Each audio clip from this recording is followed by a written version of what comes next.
Screen കാണാൻ പറ്റുന്നുണ്ടോ നോക്കണേ. സ്ക്രീൻ ഓക്കെ ആണോ നോക്കണേ.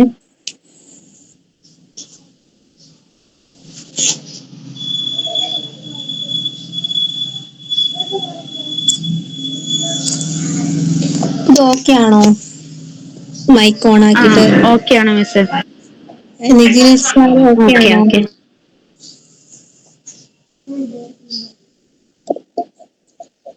ഓക്കെ ആണ്. ഓക്കെ ഓക്കെ, അപ്പം സ്റ്റാർട്ട് ചെയ്യാവേ.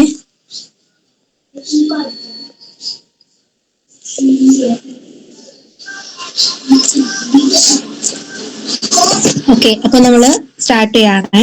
ഓക്കെ, അപ്പൊ നമുക്ക് ഫസ്റ്റ് നമ്മുടെ SCERT കുറച്ച് ഫാക്ട് നമ്മുടെ ഗവേണൻസുമായി ബന്ധപ്പെട്ടിട്ട് നമുക്ക് പറയാനുള്ളത്, അത് എല്ലാം കൂടി നമ്മൾ ഒന്നിച്ചങ്ങ് പറയണം കേട്ടോ. ഓക്കെ, ഫസ്റ്റ് നമ്മള് 5ാം ക്ലാസ്സിലെ 9ാമത്തെ ചാപ്റ്ററിനകത്ത് ഒരു കുറച്ച് പോയിന്റ്സ് പറയുന്നുണ്ട്, അത് നമുക്ക് നോക്കാവേ. Okay,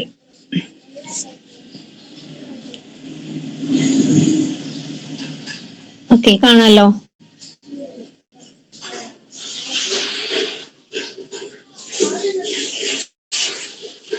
democracy. ഓക്കെ, ജനങ്ങൾ ജനങ്ങൾക്ക് വേണ്ടി. 5ാം ക്ലാസ്സിലെ 9ാമത്തെ ചാപ്റ്റർ ആണ് ജനങ്ങൾ ജനങ്ങൾക്ക് വേണ്ടിയിട്ട്. ഓക്കെ, അതിനകത്ത് ഫസ്റ്റ് നമുക്ക് പ്രധാനമായിട്ട് പറയാനുള്ള പോയിന്റ് ഡെമോക്രസി. അതായത് നമ്മൾ വാരി വലിച്ച് പറയുന്നതല്ല, ജസ്റ്റ് നമുക്ക് വേണ്ട പോയിന്റ്സ് മാത്രം പറയാണ്, ഇമ്പോർട്ടന്റ് ഫാക്ട് വരുമ്പോൾ. ഓക്കെ, അങ്ങനെയുള്ള കാര്യങ്ങൾ മാത്രമാണ് പറയുന്നത്. ഓക്കെ, നമ്മൾ പറഞ്ഞിട്ടുള്ളത് കാണും, നേരത്തെ എടുത്തിട്ടുള്ളത് കാണും, ഓക്കെ, എടുക്കാത്തത് കാണും. അപ്പൊ എല്ലാം കൂടി ചേർത്തിട്ട് നമുക്ക് SCERT ഫാക്ട് എന്നുള്ള നിലയിൽ പോവാം. ഓക്കെ, അപ്പൊ നോക്കുവാണെ, നമ്മുടെ ജനങ്ങൾ ജനങ്ങൾക്ക് വേണ്ടിയിട്ട് അല്ലെ, ഡെമോക്രസി എന്ന അർത്ഥമുള്ള ഡെമോക്രസി എന്ന പദത്തിന്റെ ഉത്ഭവം, അതാണ് നമ്മൾ ആദ്യം പറയുന്നത്. ഓക്കെ, ഡെമോക്രസി എന്ന പദത്തിന്റെ ഉത്ഭവം. ഓക്കെ, ഗ്രീക്ക് ഭാഷയിലെ ജനം എന്നർത്ഥമുള്ള ഡെമോസ്. അപ്പൊ ഗ്രീക്ക് വേർഡാണ്, ഗ്രീക്ക് ഭാഷയാണ്. ഓക്കെ, ഡെമോക്രസി എന്ന പദത്തിന്റെ ഉത്ഭവം ഗ്രീക്ക് വേർഡിൽ നിന്നാണ്.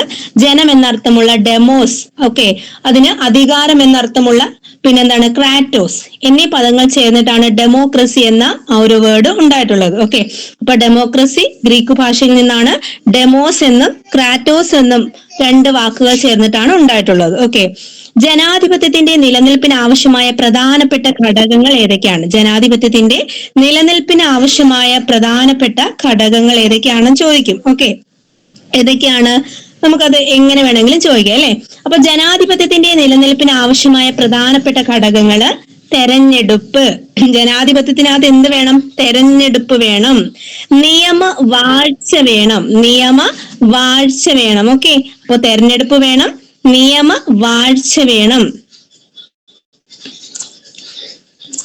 പിന്നെ എന്ത് വേണം?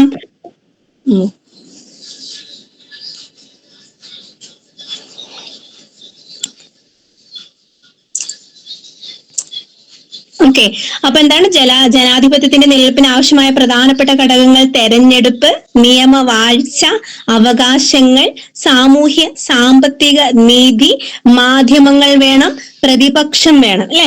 അപ്പൊ ജനാധിപത്യം എന്ന് പറയുമ്പോൾ ഈ ഘടകങ്ങളെല്ലാം ചേർന്നിട്ടുള്ളതാണ്. എന്തൊക്കെയാ? തെരഞ്ഞെടുപ്പ് വേണം അല്ലെ. തെരഞ്ഞെടുപ്പില്ലാതെ എങ്ങനെയാ നമുക്ക് ഇഷ്ടമുള്ള ആളുകളെ സെലക്ട് ചെയ്യുക അല്ലെ. അപ്പൊ തെരഞ്ഞെടുപ്പ് വേണം അല്ലെ. ഒരു രാജഭരണം നിൽക്കുന്നിടത്ത് തെരഞ്ഞെടുപ്പ് എന്നതുള്ളത് പ്രസക്തി ഇല്ല അവിടെ അല്ലെ. അപ്പൊ ജനാധിപത്യത്തിലാണ് തെരഞ്ഞെടുപ്പ് വരുന്നത്. പിന്നെയോ നിയമവാഴ്ച വേണം, അവകാശങ്ങൾ വേണം, സാമൂഹ്യ സാമ്പത്തിക നീതി, ഏറ്റവും പ്രധാനപ്പെട്ട കാര്യം അല്ലെ, സാമൂഹ്യ സാമ്പത്തികമായിട്ടുള്ള നീതി വേണം, മാധ്യമങ്ങൾ വേണം അല്ലെ. ഓക്കെ, നമ്മളുടെ ആ ഒരു എന്താണ് ഭരണം അല്ലെ, ജനങ്ങളിലേക്ക് എത്തിക്കാൻ വേണ്ടിയിട്ട് മാധ്യമങ്ങൾ വേണം. അതുപോലെ ആ ഒരു ഭരണത്തിൽ എന്തെങ്കിലും കുറ്റങ്ങൾ ഉണ്ടെങ്കിൽ അത് എടുത്തു കാണിക്കാനായിട്ട് അവിടെ ഒരു പ്രതിപക്ഷം വേണം. ഓക്കെ, അപ്പൊ ഇത്രയും കാര്യങ്ങളാണ് ജനാധിപത്യത്തിന്റെ നിലനിൽപ്പിന് ആവശ്യമായിട്ടുള്ള പ്രധാനപ്പെട്ട ഘടകങ്ങൾ എന്ന് പറയുന്നത്. ഒന്നും കൂടി പറയാം. തെരഞ്ഞെടുപ്പ്, ഇതിനകത്ത് ഒന്നും കളയാനില്ല, നമുക്ക് എങ്ങനെ വേണമെങ്കിലും ചോദിക്കാം. തെരഞ്ഞെടുപ്പ് വേണം, നിയമവാഴ്ച വേണം, അവകാശങ്ങൾ വേണം, സാമൂഹ്യ സാമ്പത്തിക നീതി വേണം, മാധ്യമങ്ങൾ വേണം, പ്രതിപക്ഷം പ്രതിപക്ഷം വേണം. ഓക്കെ, ഇനി നമ്മുടെ മഹാത്മാജി പറഞ്ഞിട്ടുണ്ട് എന്താ, ജനാധിപത്യ ഭരണം ജനങ്ങളുടെ ആഗ്രഹങ്ങൾക്ക് അനുസൃതമായിരിക്കണം എന്ന് പറയുന്നുണ്ട് അല്ലെ.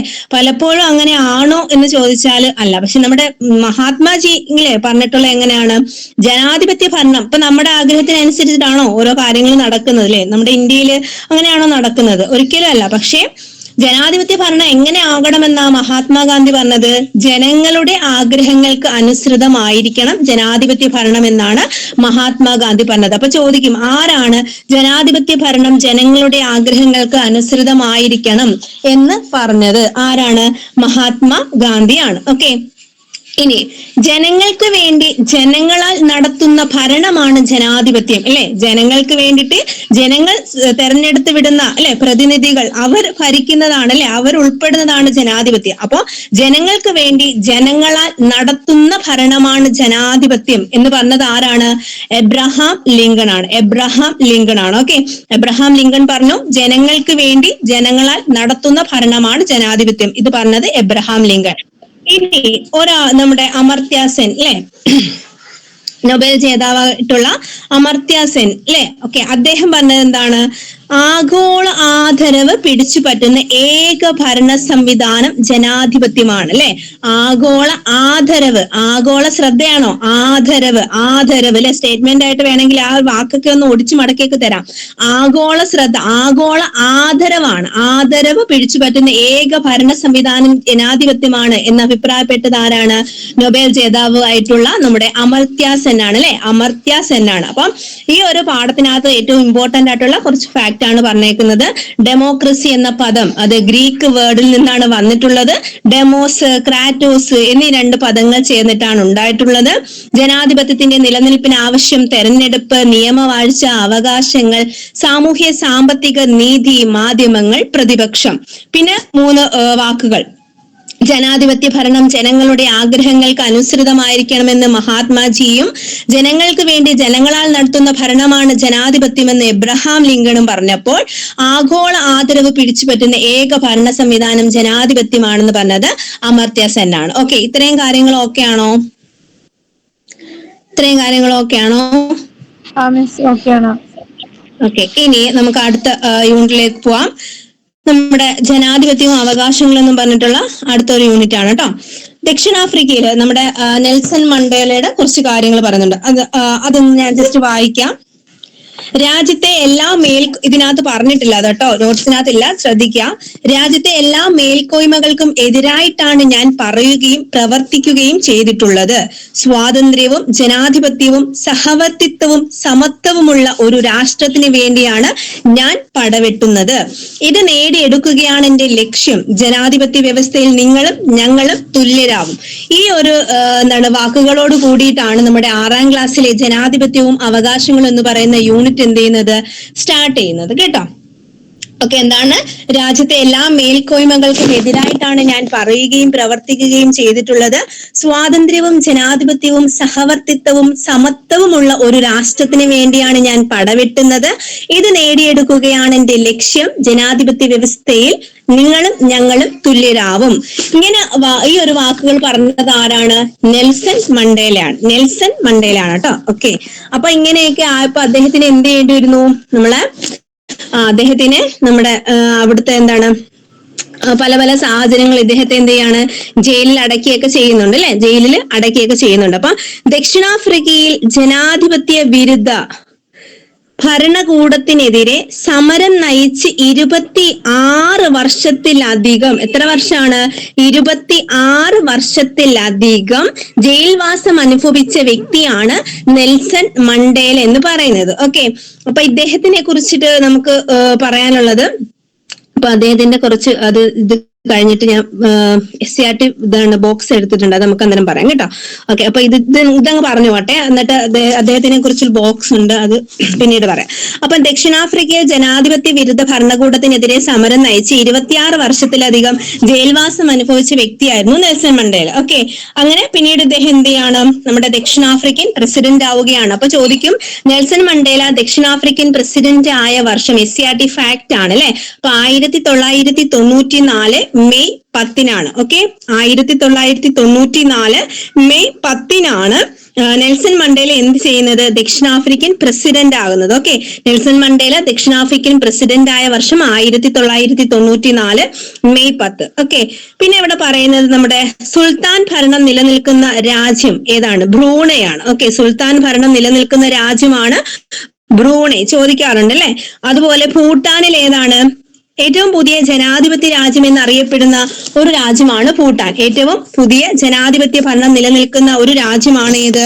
ഭൂട്ടാൻ എന്ന് പറയുന്നത്. ഓക്കെ, അപ്പോ നമ്മുടെ ഭരണഘടനാപരമായ രാജവാഴ്ച എന്നാണ് ഇവിടെ പറയുന്നത് കേട്ടോ. ഭൂട്ടാനിലെ രാജവാഴ്ച അറിയപ്പെടുന്നത് അവിടെ എന്താണ് ഇപ്പം പുതിയ ജനാധിപത്യ രാജ്യമാണ്. പിന്നെ നമ്മുടെ SCRT എന്നും പറയുന്നുണ്ട് ഭരണഘടനാപരമായ രാജവാഴ്ച, അങ്ങനെയും പറയുന്നുണ്ട് കേട്ടോ. അപ്പൊ എങ്ങനെയൊക്കെ പറയാം? ഭൂട്ടാനെ നിലവിൽ ഏറ്റവും പുതിയ ജനാധിപത്യ രാജ്യമെന്നും പറയാം. അതെങ്ങനെയാണ്? ഭരണഘടനാപരമായ രാജവാഴ്ചയും കൂടിയാണ്. ഓക്കെ, അപ്പൊ രാജവാഴ്ച അവിടെ ഉണ്ടോന്ന് ചോദിച്ചാൽ ഉണ്ട്. ഇനി അവിടെ ജനാധിപത്യം ഉണ്ടോന്ന് ചോദിച്ചാൽ അതും ഉണ്ട്. ഓക്കെ, അങ്ങനെയുള്ള രാജ്യമാണ് ഭൂട്ടാൻ. പിന്നെ ബ്രൂണയിലാണെങ്കിൽ സുൽത്താൻ ഭരണം തന്നെയാണ്. പിന്നെ മ്യാൻമാർ ആണെങ്കിലോ, മ്യാൻമാറില് പട്ടാള ഭരണമാണ് കേട്ടോ. മ്യാൻമാറില് പട്ടാള ഭരണമാണ്. പിന്നെ നമ്മുടെ ഇന്ത്യയിൽ അറിയാലോ, ഇന്ത്യ ജനാധിപത്യ രാജ്യമാണ് അല്ലെ, ജനാധിപത്യ ഭരണമാണ് ഇന്ത്യയിൽ. ഓക്കെ, ഇനി നമ്മുടെ സാർവദേശീയ മനുഷ്യാവകാശ പ്രഖ്യാപനം, സാർവദേശീയ മനുഷ്യാവകാശ പ്രഖ്യാപനം നിലവിൽ വന്നത് എന്നാണ്? സാർവദേശീയ മനുഷ്യാവകാശ പ്രഖ്യാപനം നിലവിൽ വന്നത് എന്നാണ്? 1948 ഡിസംബർ 10 സാർവദേശീയ മനുഷ്യാവകാശ പ്രഖ്യാപനം നിലവിൽ വന്നത് 1948 ഡിസംബർ 10 അല്ലേ. ഓക്കെ, പിന്നീട് നമ്മുടെ ദേശീയ മനുഷ്യാവകാശ നിയമം പാർലമെന്റ് പാസ്സാക്കിയ വർഷം ചോദിക്കുന്നുണ്ട്. ദേശീയ മനുഷ്യാവകാശ നിയമം പാർലമെന്റ് പാസ്സാക്കിയ വർഷം, അല്ലെങ്കിൽ ദേശീയ മനുഷ്യാവകാശ കമ്മീഷൻ എന്നൊക്കെ ചോദിച്ചാൽ ഏത് വർഷമാണ്? 93 അല്ലെ. ദേശീയ മനുഷ്യാവകാശ നിയമം പാർലമെന്റ് പാസ്സാക്കിയ വർഷമാണ് 1993. അതുപോലെ അംഗങ്ങള് നിലവിൽ എത്രയാണ്? നിലവില് 6 പേരാണ് അല്ലെ. നിലവിൽ 6 പേരാണ്. മുമ്പ് 5 പേരായിരുന്നു. നിലവിൽ എത്ര പേരാണ്?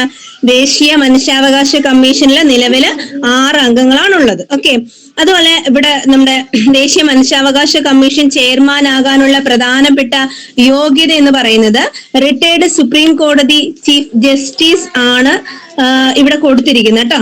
ദേശീയ മനുഷ്യാവകാശ കമ്മീഷൻ ചെയർമാൻ ആകാനുള്ള പ്രധാന യോഗ്യതയാണ് റിട്ടയർഡ് സുപ്രീം കോടതി ചീഫ് ജസ്റ്റിസ്. ഇത് നമ്മുടെ SCRT പറഞ്ഞിരിക്കുന്നതാണ് കേട്ടോ.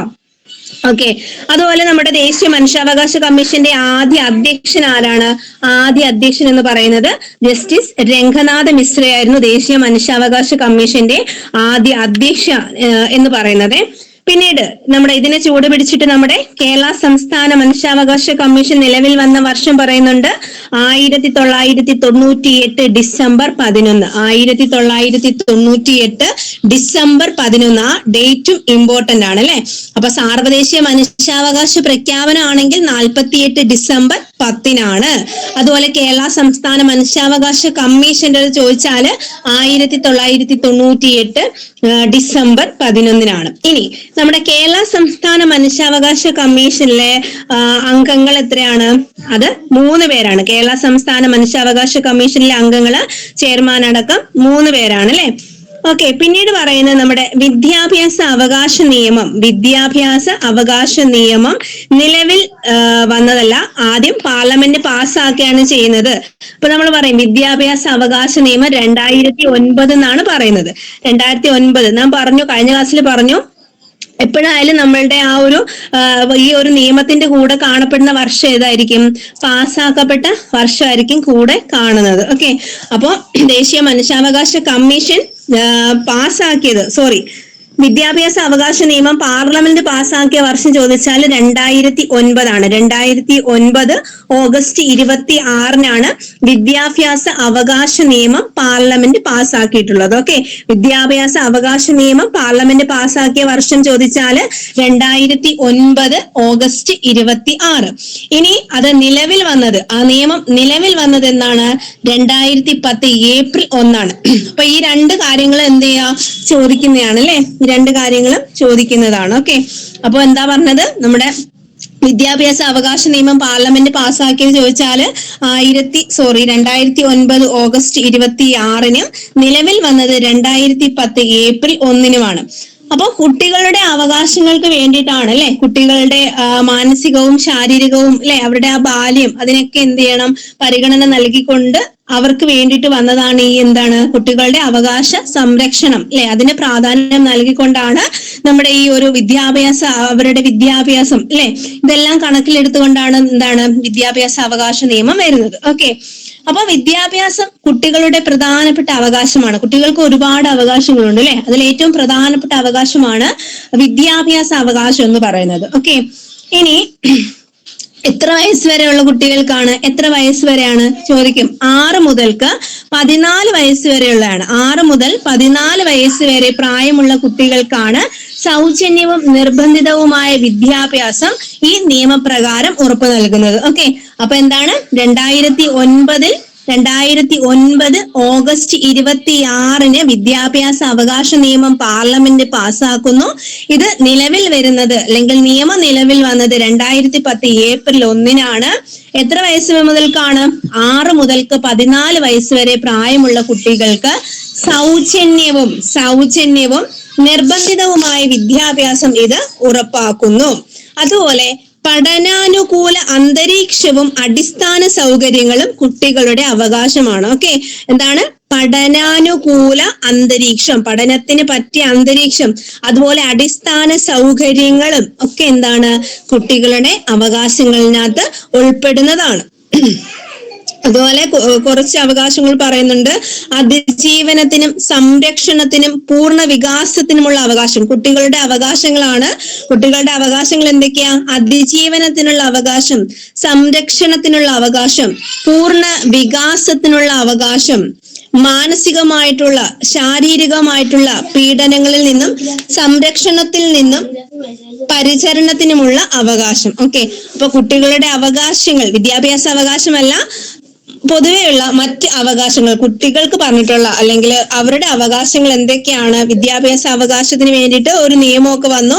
അതല്ലാതെ നമ്മൾ എന്താണ് കുട്ടികൾക്ക് കൊടുക്കുന്ന അവകാശങ്ങളാണ് അതിജീവനത്തിനുള്ള അവകാശം, സംരക്ഷണത്തിനുള്ള അവകാശം, പൂർണ്ണ വികാസത്തിനുള്ള അവകാശം, മാനസികവും ശാരീരികവുമായ പീഡനങ്ങളിൽ നിന്നും സംരക്ഷണത്തിനും പരിചരണത്തിനുമുള്ള അവകാശം. ഇതെല്ലാം കുട്ടികളുടെ അവകാശങ്ങളാണ്. ഓക്കെ, എന്നാൽ പോലും ഈ ഒരു അവകാശങ്ങളൊക്കെ നിലനിൽക്കുമ്പോഴും അവർ എന്ത് ചെയ്യുന്നുണ്ട്? ഇപ്പോഴും ചൂഷണത്തിന് എന്ത് ചെയ്യുന്നുണ്ട്?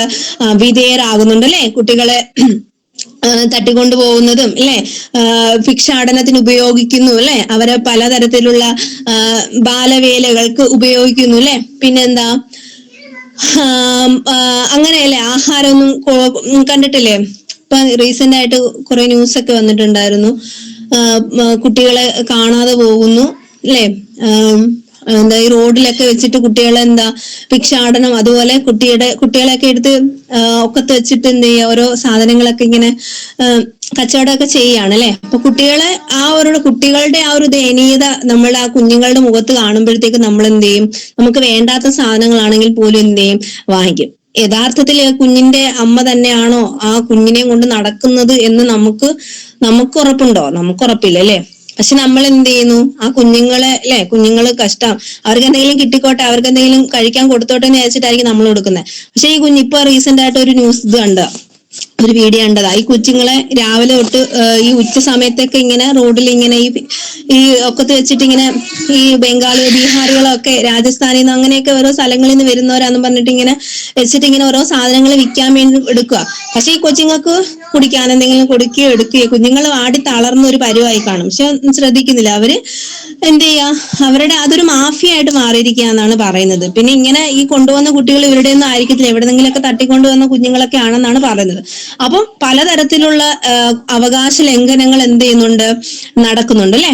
അപ്പൊ നമ്മൾ എന്ത് ചെയ്യാം? നമ്മുടെ ശ്രദ്ധയിലൊക്കെ പെടുകയാണെങ്കിൽ എന്ത് ചെയ്യണം എന്നാ പറയുന്നത്? ഇങ്ങനെ അവരെ അറിയിക്കണമെന്നാണ് പറഞ്ഞിരിക്കുന്നത്. അപ്പൊ നമ്മുടെ കൈലാസ് സത്യാർത്ഥി അല്ലെ, കുട്ടികളുടെ അവകാശങ്ങൾ സംരക്ഷിക്കുന്നതിന് വേണ്ടിയിട്ട് നമ്മുടെ കൈലാസ് സത്യാർത്ഥി എന്ത് ചെയ്തിട്ടുണ്ട്? മുന്നോട്ട് വന്നിട്ടുണ്ട് അല്ലെ.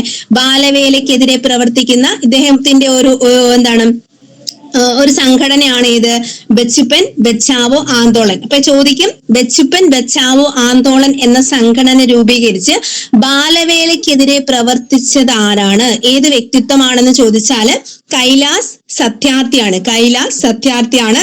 അപ്പൊ അദ്ദേഹത്തിന് അതുമായി ബന്ധപ്പെട്ട് നൊബേൽ ലഭിച്ചു. വർഷം നിങ്ങൾക്ക് അറിയാം. എന്നാണ് നൊബേൽ ലഭിച്ചത് കൈലാസ് സത്യാർത്ഥിക്ക്? കൈലാസ് സത്യാർത്ഥിക്ക് നൊബേൽ ലഭിച്ച വർഷം എന്നാണ്? 2014. 2014 അല്ലെ? 2014 നമ്മുടെ മലാല യൂസഫായി അല്ലെ, ആ കുട്ടിക്ക് എന്ത് കിട്ടി? നൊബേൽ ലഭിച്ചു അല്ലെ? എന്താ പെൺകുട്ടികളുടെ വിദ്യാഭ്യാസത്തിന് വേണ്ടിയിട്ട് അല്ലെ? അഫ്ഗാനിസ്ഥാനല്ലേ അല്ലെ? ആ ഒരു അഫ്ഗാനിസ്ഥാനല്ലേ? അപ്പൊ ആ ഒരു താലിബാന്റെ അല്ലെ, താലിബാൻ ഭരണകൂടത്തിനെതിരെയൊക്കെ പ്രതിഷേധിക്കുകയും പെൺകുട്ടികളുടെ വിദ്യാഭ്യാസത്തിന് വേണ്ടിയിട്ട് പോരാടുകയൊക്കെ ചെയ്തിട്ട് 17-ാം വയസ്സിൽ എന്ത് ചെയ്യുന്നു? സമാധാനത്തിനുള്ള നൊബേൽ സമ്മാനം ലഭിച്ച വ്യക്തിയാണ്, കുട്ടിയാണ് ആര്? മലാല യൂസഫ്സായി എന്ന് പറയുന്നത് അല്ലെ? അപ്പൊ മലാല യൂസഫ്സായിക്കൊപ്പം നമ്മുടെ എന്താണ് ഇന്ത്യക്കാരനായിട്ടുള്ള കൈലാസ് സത്യാർത്ഥിക്ക് എന്ത് കിട്ടി?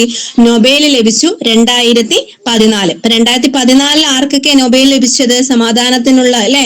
ആർക്കൊക്കെയാണ്? മലാല യൂസഫ്സായിക്കും അതുപോലെ കൈലാസ് സത്യാർത്ഥിക്കും കിട്ടി. ഓക്കെ, നൊബേൽ സമ്മാനം ലഭിച്ചു. പിന്നീട് നമുക്ക് പറയാനുള്ളത് നമ്മുടെ എന്താണ്, ഐക്യരാഷ്ട്രസഭ സ്ത്രീ വിവേചന ഉന്മൂലന ഉടമ്പടി. സ്ത്രീ വിവേചന, സ്ത്രീകൾക്കെതിരെയുള്ള വിവേചനം അല്ലെ, അത് ഉന്മൂലനം ചെയ്യുന്നതിനുള്ള ഉടമ്പടി ഐക്യരാഷ്ട്രസഭ അംഗീകരിച്ച വർഷമാണ് 1979. സ്ത്രീ വിവേചന ഉന്മൂലന ഉടമ്പടി ഐക്യരാഷ്ട്രസഭ എന്നാണ് അംഗീകരിച്ചതെന്ന് ചോദിച്ചാല് 1979. 1979 സ്ത്രീ വിവേചന ഉന്മൂലന ഉടമ്പടി ഐക്യരാഷ്ട്രസഭ അംഗീകരിക്കുന്നത്. ഓക്കെ, 1979. ഇത്രയും കാര്യങ്ങൾ ഓക്കെയാണോ? ഓക്കെയാണ് മിസ്. ഓക്കെ, ഇനി ഇതിപ്പോ ഞാൻ ഇങ്ങനെ തിരിച്ചു വെച്ചാൽ കാണാൻ പറ്റുമോ? ഓക്കെ ആണോ?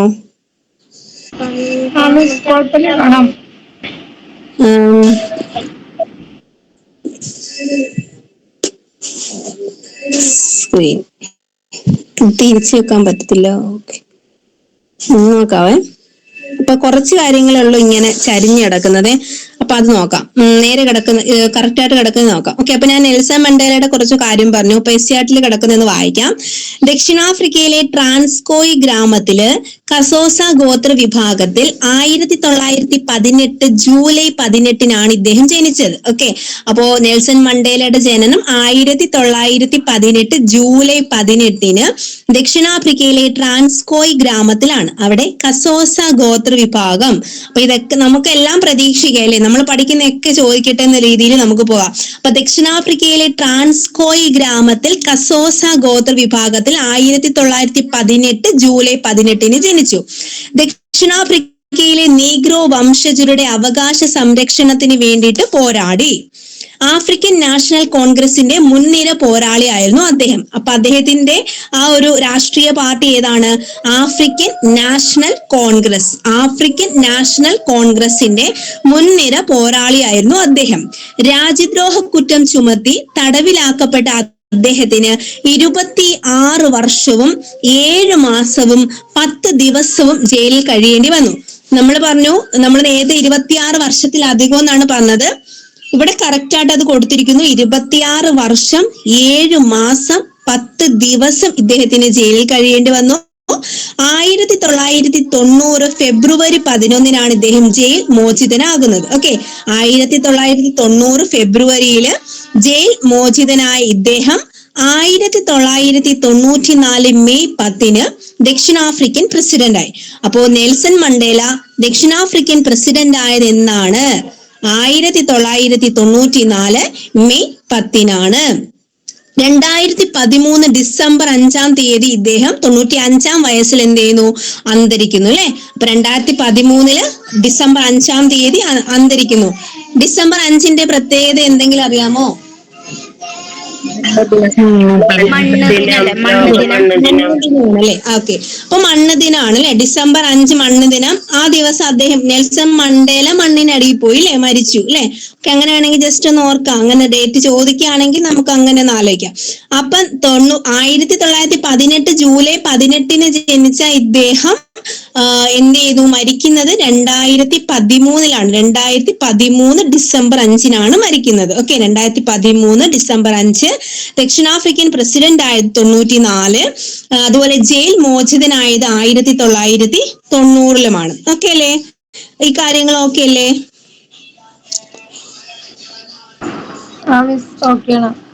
ഓക്കെ, ഇനി ഇതാ നോക്കേ, നമ്മുടെ ജനാധിപത്യ ഗവൺമെന്റിന്റെയും ജനാധിപത്യേതര ഗവൺമെന്റിന്റെയും പ്രത്യേകതകൾ ഇങ്ങനെ ബോക്സിനകത്ത് കൊടുത്തിട്ടുണ്ട്. നമുക്ക് നോക്കാം. ജനാധിപത്യ ഗവൺമെന്റ്, ജനാധിപത്യേതര ഗവൺമെന്റ്. ജനാധിപത്യ ഗവൺമെന്റിന്റെ പ്രത്യേകതകൾ: ജനങ്ങൾ തിരഞ്ഞെടുക്കുന്ന ജനപ്രതിനിധികളുടെ ഭരണമാണ് അല്ലെ? ഓക്കെ, അപ്പൊ ജനാധിപത്യ ഗവൺമെന്റിന്റെ പ്രത്യേകത ഒന്നാമത്തത് ജനങ്ങൾ തിരഞ്ഞെടുക്കുന്ന ജനപ്രതിനിധികളുടെ ഭരണം. അങ്ങനെ പറഞ്ഞായിരുന്നല്ലോ ഒരാള്, അദ്ദേഹം ആരായിരുന്നു? ഓർമ്മയുണ്ടോ? ജനങ്ങൾ അല്ലെ? ജനങ്ങൾ പറഞ്ഞേ. Abraham Lincoln. ഇദ്ദേഹം വേറൊരു രീതിയിൽ അത് പറഞ്ഞു. എബ്രഹാം ലിങ്കൺ അല്ലെ? ജനങ്ങളെ വേണം ഭരിക്കാൻ എന്ന് പറഞ്ഞിട്ട് പറഞ്ഞു അല്ലെ? അത് എബ്രഹാം ലിങ്കൺ. ഇനി ജനങ്ങൾക്ക് അഭിപ്രായ സ്വാതന്ത്ര്യവും അവകാശങ്ങളും നിയമപരമായി ഉറപ്പു നൽകുന്നതാണ് ജനാധിപത്യ ഗവൺമെന്റ്. ജനാധിപത്യ ഗവൺമെന്റിന്റെ അടുത്തൊരു പ്രത്യേകതയാണ് ജനങ്ങൾക്ക് അഭിപ്രായ സ്വാതന്ത്ര്യവും അവകാശങ്ങളും നിയമപരമായി ഉറപ്പു നൽകുന്നു. നിയമപരം, ആ നിയമം അവിടെ ഉണ്ട് അല്ലെ? നിയമപരമായിട്ടാണ് അഭിപ്രായ സ്വാതന്ത്ര്യം, അവകാശങ്ങളൊക്കെ ഉറപ്പു നൽകുന്നത്. പിന്നെയോ ഭരണാധികാരികളും നിയമത്തിന് വിധേയരായി പ്രവർത്തിക്കുന്നു. ഇപ്പൊ നമ്മള് എല്ലാവരും അല്ലെ സമത്വം എന്നൊക്കെ പറഞ്ഞിട്ട് പറയുന്നുണ്ട് അല്ലെ? അപ്പൊ എന്താണ്, ചില ആളുകളെ ഒഴിച്ചു ബാക്കി എല്ലാവരും ഒരേപോലെയാണ് അല്ലെ? നിയമവാഴ്ചയൊക്കെ പറയുന്നുണ്ട്. അപ്പൊ എന്താ, ഭരണാധികാരികളും നിയമത്തിന് വിധേയരായി പ്രവർത്തിക്കുന്നു. അപ്പൊ ജനാധിപത്യ ഗവൺമെന്റിന്റെ പ്രധാനപ്പെട്ട പ്രത്യേകതകൾ നമുക്ക് ടെക്സ്റ്റിൽ കൊടുത്തിരിക്കുന്നതാണ്. ജനങ്ങൾ തിരഞ്ഞെടുക്കുന്ന ജനപ്രതിനിധികളുടെ ഭരണം, ജനങ്ങൾക്ക് അഭിപ്രായ സ്വാതന്ത്ര്യവും അവകാശങ്ങളും നിയമപരമായി ഉറപ്പു നൽകുന്നു, ഭരണാധികാരികളും നിയമത്തിന് വിധേയരായി പ്രവർത്തിക്കുന്നു. ഇനി ജനാധിപത്യേതര ഗവൺമെന്റിന്റെ പ്രത്യേകതകളാണെങ്കിൽ എങ്ങനെയായിരിക്കും? നമ്മള് ഇപ്പൊ രാജവാഴ്ചയൊക്കെ ആണെങ്കിലും അല്ലെ, എങ്ങനെയാ? പരമ്പരാഗതമായിട്ട് എന്ത് ചെയ്യുന്നു? കൈമാറുകയോ, പട്ടാള ഭരണമാണെങ്കിലോ പിടിച്ചടക്കുകയോ ഒക്കെ ചെയ്യുന്നില്ലേ? അങ്ങനെയൊക്കെ അല്ലേ? അപ്പൊ ഒന്നെങ്കിൽ എന്ത് ചെയ്യും? ഇവര് പരമ്പരാഗതമായിട്ട് അത് കൈമാറി വരും, ഇല്ലെങ്കിൽ എന്ത് ചെയ്യുന്നു? പിടിച്ചെടുക്കുകയോ ചെയ്യുന്നതാണ് ജനാധിപത്യേതര ഗവൺമെന്റ്. പിന്നെയോ ജനങ്ങൾക്ക് അഭിപ്രായ സ്വാതന്ത്ര്യവും അവകാശങ്ങളും ഇവിടെ ഉണ്ടോ? അപ്പൊ എന്ത് ചെയ്യും? പണ്ടൊക്കെ ആയിരുന്നു അല്ലെ തൂക്കിലേറ്റുന്നത്, കുറച്ച് സ്ഥലങ്ങളിലൊക്കെ ഉണ്ട്. ഇപ്പൊ എന്ത് ചെയ്യും? വെടിവെച്ച് കൊല്ലത്തേ ഉള്ളൂ. അപ്പൊ ജനാധിപത്യേതര ഗവൺമെന്റിൽ എന്താണ്? ജനങ്ങൾക്ക് അഭിപ്രായ സ്വാതന്ത്ര്യവും അവകാശങ്ങളും പരിമിതമാണ്. പിന്നെ ഭരണാധികാരി നിയമത്തിന് അതീതനാണ് അല്ലെ? ഭരണാധികാരി ഒഴിച്ചിട്ടുള്ള ബാക്കി നിയമങ്ങളായിരിക്കും അവിടെ നടക്കുന്നത്. ഓക്കെ, അതായത് ഈ നിയമങ്ങൾ കൊണ്ടുവരുന്ന ആരാണ്? ഭരണാധികാരികൾ തന്നെയാണ്. അപ്പൊ അവർക്ക് കുഴപ്പമൊന്നും വരാത്ത രീതിയിൽ, അല്ലെങ്കിൽ അവർ ഇതിൽ നിന്നും ഒഴിഞ്ഞു നിൽക്കുന്ന രീതിയിലായിരിക്കും അവരെന്ത് ചെയ്യുന്നത്? ഓരോ കാര്യങ്ങളും ചെയ്തു വെച്ചിരിക്കുന്നത് അല്ലെ? ഓക്കെ, അതാണ് നമ്മുടെ എന്താണ് ജനാധിപത്യ ഗവൺമെന്റും ജനാധിപത്യേതര ഗവൺമെന്റും തമ്മിലുള്ള വ്യത്യാസം. ഓക്കെ അല്ലെ? ജനാധിപത്യേതര ഗവൺമെന്റില് അധികാരം പരമ്പരാഗതമായി കൈമാറുകയോ പിടിച്ചെടുക്കുകയോ ചെയ്യുന്നു. ജനങ്ങൾക്ക് അഭിപ്രായ സ്വാതന്ത്ര്യവും അവകാശങ്ങളും പരിമിതമാണ്. ഭരണാധികാരി നിയമത്തിന് അതീതനാണ്, കാരണം അവർ തീരുമാനിക്കുന്നതാണ് നിയമം. ഓക്കെ അല്ലേ? കുഴപ്പമില്ലല്ലോ? ഓക്കെ ആണോ? ആരും പറഞ്ഞു. ഓക്കെ, ഇനിതാ നമ്മൾ നേരത്തെ പറഞ്ഞൊരു ജസ്റ്റ് ക്ലിയർ ആണോ എന്ന് അറിയത്തില്ല. നോക്കിക്കേ, ഭൂട്ടാനില് നമ്മൾ പറഞ്ഞു പുതിയ രീതിയിലുള്ള ജനാധിപത്യ ഭരണം, അല്ലെങ്കിൽ ഞാൻ പറഞ്ഞു ഭരണഘടനാപരമായ രാജവാഴ്ച. ഇതിനായിരിക്കും ഇമ്പോർട്ടന്റ് വരുന്നത് കേട്ടോ. ഭരണഘടനാപരമായ രാജവാഴ്ച. ഇന്ത്യ ജനാധിപത്യ ഭരണം. ബ്രൂണൈ ആണെങ്കിൽ സുൽത്താൻ ഭരണം. മ്യാൻമാറിലാണെങ്കിൽ പട്ടാള ഭരണം. ഓക്കെ, ഇതുകൂടി ഒന്ന് നോക്കി ചെയ്യുക. ഭൂട്ടാൻ ആണെങ്കിൽ ഭരണഘടനാപരമായ രാജവാഴ്ച, അതുപോലെ ഇന്ത്യ ജനാധിപത്യ ഭരണം, ബ്രൂണൈ സുൽത്താൻ ഭരണം, മ്യാൻമാർ പട്ടാള ഭരണം. ഓക്കെ, ഇപ്പത്തെ ക്ലിയർ ആയിട്ടുണ്ടായിരുന്നു.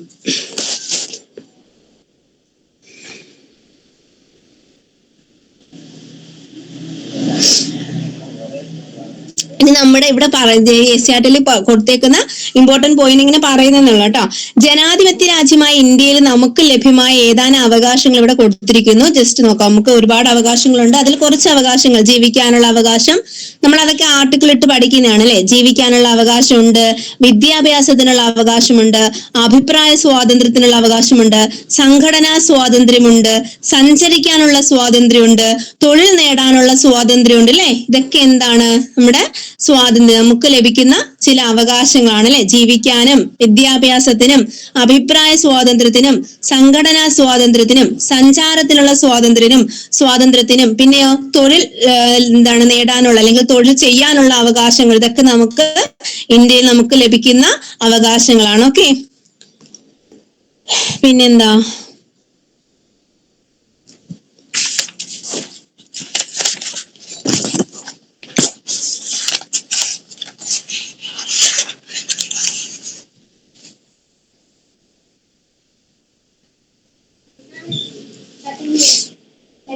പിന്നെ ഈ വെറുതെ ഒന്ന് നോക്കി വെച്ചേക്കാം.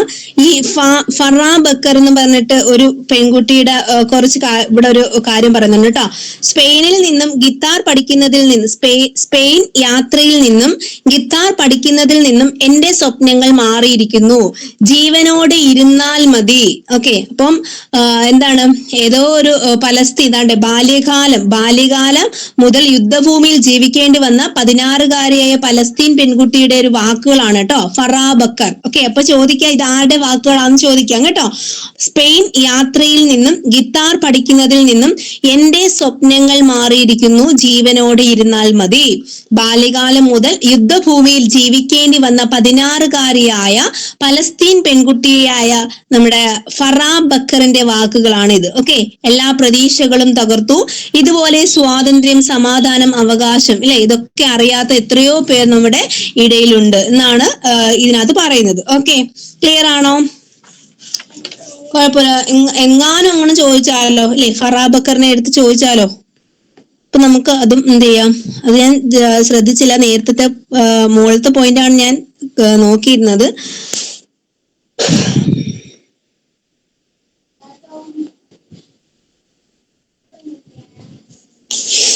ഇനി ഇതാണ്ട് ഇവിടെ ഒരു കൊടുത്തിട്ടുണ്ട്, നമ്മുടെ ദേശീയ മനുഷ്യാവകാശ കമ്മീഷന്റെ ചുമതലകൾ എന്നും പറഞ്ഞിട്ട് കുറച്ച് കൊടുത്തിട്ടുണ്ട് കേട്ടോ. അപ്പൊ അത് നമുക്ക് ഇവിടെ SCRT ഇതിന്റെ ഭാഗമായിട്ട് കൊടുത്തിരിക്കുന്നത് നമുക്കൊന്ന് പറഞ്ഞു നോക്കാം. ഓക്കെ, മനുഷ്യാവകാശ ലംഘനവുമായി ബന്ധപ്പെട്ട പരാതികളിൽ അന്വേഷണം നടത്തുക. മനുഷ്യാവകാശ ലംഘനവുമായി ബന്ധപ്പെട്ട പരാതികളിൽ മേൽ അന്വേഷണം നടത്തുക. ജയിലുകളും മറ്റും സന്ദർശിച്ച് അന്തേവാസികളുടെ ജീവിത സൗകര്യം പഠിച്ച് ശുപാർശകൾ നൽകുക. ശുപാർശയാണോ ശരി? ശിപാർശയാണല്ലേ, ശിപാർശ, മലയാളത്തില് ശിപാർശ. ഓക്കെ, പിന്നെ മനുഷ്യാവകാശ സംരക്ഷണത്തിന് ഫലപ്രദമായ നിർദ്ദേശങ്ങൾ നൽകുക. മനുഷ്യാവകാശ രംഗത്ത് പ്രവർത്തിക്കുന്ന സന്നദ്ധ സംഘടനകളെ പരിപോഷിപ്പിക്കുക. അപ്പൊ ഈ 4 പോയിന്റ് തന്നെ എടുത്ത് മാറ്റിയും തിരിച്ചു കഴിഞ്ഞാൽ വേറെ എന്തെങ്കിലുമൊക്കെ കയറ്റിയൊക്കെ ചോദിക്കാം കേട്ടോ. വേറെയും ഉണ്ട്. SCRT പറഞ്ഞിരിക്കുന്ന ഈ 4 പോയിന്റും എന്തായാലും നോക്കി വെച്ചേക്കുക. മനുഷ്യാവകാശ ലംഘനവുമായി ബന്ധപ്പെട്ട പരാതികളിന്മേൽ അന്വേഷണം നടത്തുക. സ്വമേധയായോ അന്വേഷണം നടത്താം, അല്ലെങ്കിൽ ആരെങ്കിലും പരാതി കൊടുത്താൽ അതിന്മേൽ വേണമെങ്കിൽ എന്ത് ചെയ്യാം. ഇവർക്ക് സ്വമേധയാ മനുഷ്യാവകാശ ലംഘനം നടന്നു, പരാതിയൊന്നും ആരും കൊടുത്തില്ല, ഇവർക്ക് എന്ത് ചെയ്യാം, മനുഷ്യാവകാശ കമ്മീഷന് സ്വമേധ എന്ത് ചെയ്യാം, അന്വേഷിക്കാം കേട്ടോ. പിന്നെ ജയിലുകളും മറ്റും സന്ദർശിച്ച് അന്തേവാസികളുടെ ജീവിത സൗകര്യം പഠിച്ച് ശുപാർശകൾ നൽകാം. പിന്നെ മനുഷ്യാവകാശ സംരക്ഷണത്തിന് ഫലപ്രദമായ നിർദ്ദേശങ്ങൾ നൽകാം. മനുഷ്യാവകാശ രംഗത്ത് പ്രവർത്തിക്കുന്ന സന്നദ്ധ സംഘടനകളെ പരിപോഷിപ്പിക്കാം. ഇതെല്ലാം ആരുടെ ചുമതലകളാണ്? നമ്മുടെ ഈ ഒരു മനുഷ്യാവകാശ കമ്മീഷനുമായി ബന്ധപ്പെട്ടിട്ടുള്ള കാര്യങ്ങളാണ്. ഓക്കെ, ഇത്രയും കാര്യങ്ങൾ ഓക്കെ ആണോ? ഓക്കെ ആണോ? ഓക്കെ ആണോ അവിടെ? ഓക്കെ, പിന്നെ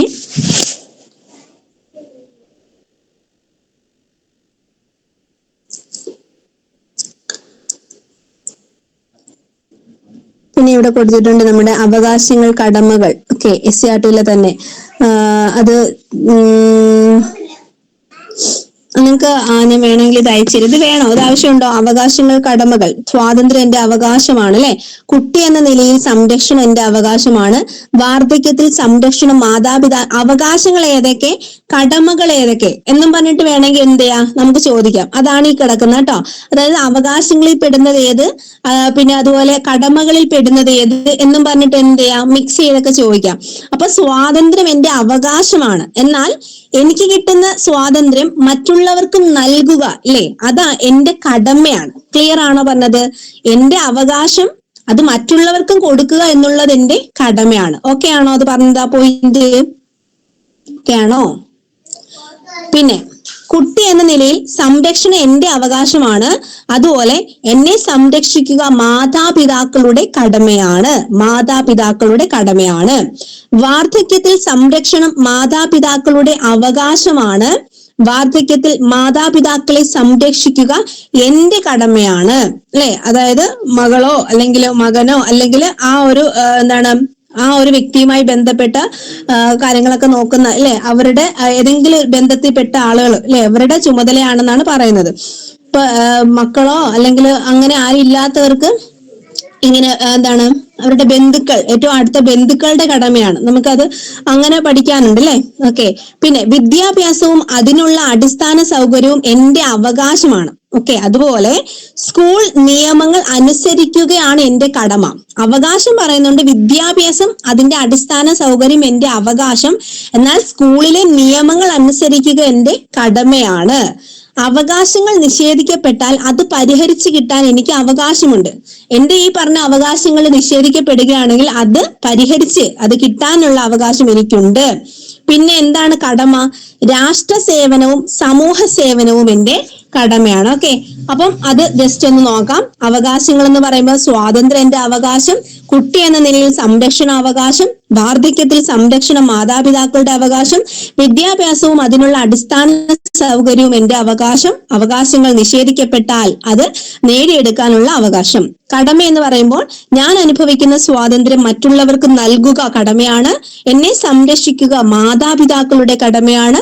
വാർദ്ധക്യത്തിൽ മാതാപിതാക്കളെ സംരക്ഷിക്കുക എന്റെ കടമയാണ്. സ്കൂൾ നിയമങ്ങൾ അനുസരിക്കുക എന്റെ കടമയാണ്. രാഷ്ട്ര സേവനവും സമൂഹ സേവനവും എന്റെ കടമയാണ്. അപ്പൊ ആ ഒരു കടമയും അവകാശങ്ങളും ഓക്കെ, അത് എന്ത് ചെയ്യാം, മിക്സ് ചെയ്ത് നമുക്ക് വേണമെങ്കിൽ എക്സാമിന് ചോദിക്കാം കേട്ടോ. അപ്പൊ അത് എന്ത് ചെയ്യാം, അത് നോക്കി ചെയ്യുക കേട്ടോ. ഓക്കെ. ഇനി നമുക്ക് ബാക്കി അടുത്ത ഭാഗത്തിലേക്ക് നമുക്ക് നോക്കാം. അപ്പൊ ഈ ഒരു പാഠത്തിനകത്ത് ഇമ്പോർട്ടന്റ് ആയിട്ട് ഇത്രയാണ് വരുന്നത്. ഓക്കെ. ഓക്കെ ആണോ അവിടെ? ഓക്കെ ആണോ നിങ്ങക്ക്?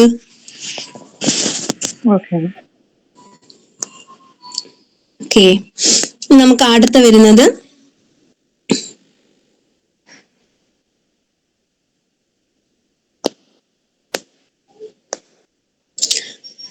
നമുക്ക് നോക്കാം. 9ാം ക്ലാസ്സിലെ 8ാമത്തെ ചാപ്റ്റർ ആണ് നമുക്ക് അടുത്ത് വരുന്നത് കേട്ടോ. തെരഞ്ഞെടുപ്പും ജനാധിപത്യം എന്ന് പറയുന്ന ചാപ്റ്റർ ആണ് അടുത്ത് വരുന്നത്. 9ാം ക്ലാസ്സിലെ 8ാമത്തെ ചാപ്റ്റർ തിരഞ്ഞെടുപ്പും ജനാധിപത്യം. ഓക്കെ. നമുക്കറിയാം നമ്മുടെ സ്വതന്ത്ര ഇന്ത്യയിലെ ആദ്യ വോട്ടർ ആരാണെന്ന് പറഞ്ഞേ. സ്വതന്ത്ര ഇന്ത്യയിലെ ആദ്യ വോട്ടർ ആരാണ്? ശരൺ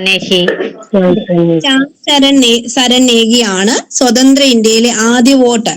ഇദ്ദേഹം എവിടെയാ? ഹിമാചൽ പ്രദേശിലാണ് അല്ലെ. പിന്നെ ടെക്സ്റ്റ് ബുക്കിൽ ആ സ്ഥലം എടുത്തു പറയുന്നുണ്ട്, കിന്നാർ. എന്താണ്? കിന്നാർ എന്ന് എടുത്തു പറയുന്നുണ്ട് കേട്ടോ. അപ്പൊ ഹിമാചൽ പ്രദേശിലെ കിന്നാർ, അവിടെ 1951 ഒക്ടോബർ 25 ഡേറ്റ് എടുത്തു പറയാണ്. അപ്പൊ സ്വതന്ത്ര ഇന്ത്യയിലെ ആദ്യ വോട്ടർ ശ്യാം ശരൺ നേഗി ഹിമാചൽ പ്രദേശിലെ കിന്നാറില് 1951 ഒക്ടോബർ 25 പുള്ളി വോട്ട് ചെയ്തത്. ഓക്കെ. 1951 ഒക്ടോബർ 25. ഇനി തെരഞ്ഞെടുപ്പ് നടന്നതെന്ന് പറഞ്ഞ് ചോദിക്കുകയാണെങ്കിൽ ഈ ഒരു 51, 52 കാലഘട്ടമാണ്. ഓക്കെ. 51, 52 കാലഘട്ടം. അതായത് ശരിക്കും വോട്ട് നടന്ന എന്നാന്ന് ചോദിച്ചാൽ 52. സ്വതന്ത്ര ഇന്ത്യയിലെ ആദ്യ തെരഞ്ഞെടുപ്പ് നടന്നത് എന്നാന്ന് ചോദിക്കുമ്പോൾ നമ്മൾ കാലഘട്ടമാണ് ചോദിക്കുന്നെങ്കിൽ 51, 52 എന്ന് പറയേണ്ടി വരും. ഓക്കെ. ഇനി വർഷം മാത്രമേ ഉള്ളൂവെങ്കിൽ 52. പിന്നെ ഹിമാചൽ പ്രദേശിലെ ഈ പറഞ്ഞ നമ്മളെ ശ്യാം ശരൺ നേഗി 51 എന്ന് പറഞ്ഞല്ലേ. ഇന്ത്യയിൽ പൊതുവായിട്ട് 52 നടന്നപ്പോ അവിടെ 6 മാസം മുമ്പ് എന്ത് ചെയ്തു? വോട്ടെടുപ്പ് നടത്തി. അതുകൊണ്ടാണ് അവിടെ 51 വർഷത്തിൽ ഒക്ടോബറിൽ എന്ത് ചെയ്തത്, സ്വതന്ത്ര ഇന്ത്യയിലെ ആദ്യ വോട്ടർ ശ്യാം ശരൺ നേഗി വോട്ട് ചെയ്തു എന്ന് പറയുന്നത്. ഓക്കെ, ഇപ്പൊ സ്വതന്ത്ര ഇന്ത്യയിലെ ആദ്യ വോട്ടർ ശ്യാം ശരൺ നേഗി ഹിമാചൽ പ്രദേശിലെ കിന്നാറിൽ 51 ഒക്ടോബർ 25 വോട്ട് ചെയ്തപ്പോൾ ഇന്ത്യയിലെ ആദ്യ തെരഞ്ഞെടുപ്പ് നടന്ന കാലഘട്ടം 51, 52 വർഷം മാത്രം എടുത്ത് ചോദിക്കുകയാണെങ്കിൽ 52. പിന്നെ 2014 ലോക്സഭാ തെരഞ്ഞെടുപ്പിന്റെ അംബാസിഡർ ആയിരുന്നു ശ്യാം ശരൺ നേഗി. ഓക്കെ, അപ്പൊ ശ്യാം ശരൺ നേഗി ഈ ഇടയ്ക്ക് എന്ത് ചെയ്തു, മരിച്ചിട്ടുണ്ട് അല്ലെ. 2022 നവംബർ 5 ഞാൻ അവിടെ എഴുതി വെച്ചിരിക്കുന്ന ഡേറ്റ്. ഓക്കെ, അപ്പൊ അദ്ദേഹം ഈ 2022 അന്തരിച്ചിട്ടുണ്ട് അല്ലെ. അപ്പൊ 2014 എന്ത് ചെയ്തു, ലോക്സഭാ തെരഞ്ഞെടുപ്പിന്റെ അംബാസിഡർ ആയിരുന്നു ശ്യാം ശരൺ നേഗി. 51 ആദ്യ ആദ്യ വോട്ടറാണ്. പിന്നീട് ഇദ്ദേഹം 2014 ലോക്സഭാ തെരഞ്ഞെടുപ്പിന്റെ അംബാസിഡർ ആയിട്ട് മാറി. 2022 നവംബർ 5 ഇദ്ദേഹം അന്തരിച്ചു. ഇനി ഇന്ത്യയിലെ തെരഞ്ഞെടുപ്പ് രീതികൾ എക്സാമിന് ചോദിക്കുന്നതാണ്. പ്രത്യക്ഷ തെരഞ്ഞെടുപ്പും പരോക്ഷ തെരഞ്ഞെടുപ്പും ഇന്ത്യയിലെ തെരഞ്ഞെടുപ്പ് രീതിയാണ്. ഇന്ത്യയിൽ 2 രീതിയിലുള്ള തെരഞ്ഞെടുപ്പ് രീതികളാണുള്ളത്, പ്രത്യക്ഷ തെരഞ്ഞെടുപ്പും പരോക്ഷ തെരഞ്ഞെടുപ്പും. ഈ പ്രത്യക്ഷ തെരഞ്ഞെടുപ്പ് എന്ന് പറയുമ്പോൾ എങ്ങനെയായിരിക്കും? പ്രത്യക്ഷം അല്ലെ, പ്രത്യക്ഷം എന്ന് പറയുമ്പോ എന്താ, നമ്മൾ നേരിട്ട് ചെയ്യുന്നു അല്ലെ, വോട്ട് ചെയ്യുന്നു. നമ്മുടെ ലോക്സഭ ഇലക്ഷൻ വരുന്നു, നിയമസഭ ഇലക്ഷൻ വരുന്നു, പിന്നെ തദ്ദേശ സ്വയംഭരണ സ്ഥാപനങ്ങളിലെ ഇലക്ഷൻ വരുന്നു. ഇതൊക്കെ നമ്മൾ എങ്ങനെയാ, നമ്മൾ നേരിട്ട് പോയിട്ട് നമുക്ക് ഇഷ്ടമുള്ള ആളെയാണ് നമ്മൾ എന്ത് ചെയ്യുന്നത്, കൊടുക്കുന്നത് അല്ലെ. നമുക്ക് ഇഷ്ടമുള്ള ആൾക്ക് നമുക്ക് ബാലറ്റിൽ എന്ത് ചെയ്യാം, വോട്ട് രേഖപ്പെടുത്താം അല്ലെ. അപ്പൊ അല്ലെങ്കിൽ എങ്ങനെയാന്ന് വെച്ചാൽ ആ രീതിക്ക് നമുക്ക് എന്ത് ചെയ്യാൻ പറ്റും, വോട്ട് രേഖപ്പെടുത്താൻ പറ്റും. അപ്പൊ പ്രത്യക്ഷം എന്ന് പറയുമ്പോൾ നേരിട്ട്. അപ്പൊ അതേതൊക്കെയാ പ്രത്യക്ഷ തെരഞ്ഞെടുപ്പ് വരുന്നത്? എവിടെയൊക്കെയാ? ലോകസഭയിലും സംസ്ഥാന നിയമസഭയിലും പ്രാദേശിക സ്വയംഭരണ സ്ഥാപനങ്ങളിലും ഒക്കെ എന്താണ്, പ്രത്യക്ഷ തെരഞ്ഞെടുപ്പാണ്. ഇനി പരോക്ഷം എന്ന് പറയുമ്പോൾ നമ്മൾ പ്രത്യക്ഷ നികുതി പരോക്ഷ നികുതി ഒക്കെ പഠിക്കുന്നതാണ് അല്ലെ. അതുപോലെ പരോക്ഷം എന്ന് പറയുമ്പോൾ എന്താണ്, നമ്മൾ നേരിട്ടല്ല, നമ്മൾ തെരഞ്ഞെടുത്ത് വിട്ട നമ്മുടെ MLA-മാരും MP-മാരും ഒക്കെയാണ് പരോക്ഷ തെരഞ്ഞെടുപ്പിൽ നമുക്ക് വേണ്ടിയിട്ട് നമ്മൾ അവിടെ പോകുന്നു. പ്രസിഡന്റിനെ എലക്ട് ചെയ്യാൻ നമ്മൾ പോകുന്നുണ്ടോ? അവിടെ ഒരു ഇലക്ട്രൽ കോളേജ് ഉണ്ട് അല്ലെ. ഉപരാഷ്ട്രപതിയെ, രാജ്യസഭയിലെ അല്ലെ, അവിടെ ഒന്നും നമ്മൾ എന്ത് ചെയ്യുന്നില്ല, പോകുന്നില്ല. ജനങ്ങൾ പോകുന്നുണ്ടോ? പോകുന്നില്ല. അവിടെ എന്താ, പ്രതിനിധികളാണ്, ജനപ്രതിനിധികൾ നമുക്ക് വേണ്ടി നമ്മൾ സെലക്ട് ചെയ്ത്, താഴത്തെ തട്ടിൽ നിന്ന് നമ്മൾ സെലക്ട് ചെയ്ത് വിട്ടിട്ടുണ്ട്. അവരാണ് അവിടെ പോയി എന്ത് ചെയ്യുന്നത്, നമുക്ക് വേണ്ടിയിട്ട് ഓരോ ആളുകളെ തെരഞ്ഞെടുക്കുന്നത്, രാഷ്ട്രപതി, ഉപരാഷ്ട്രപതി, രാജ്യസഭ.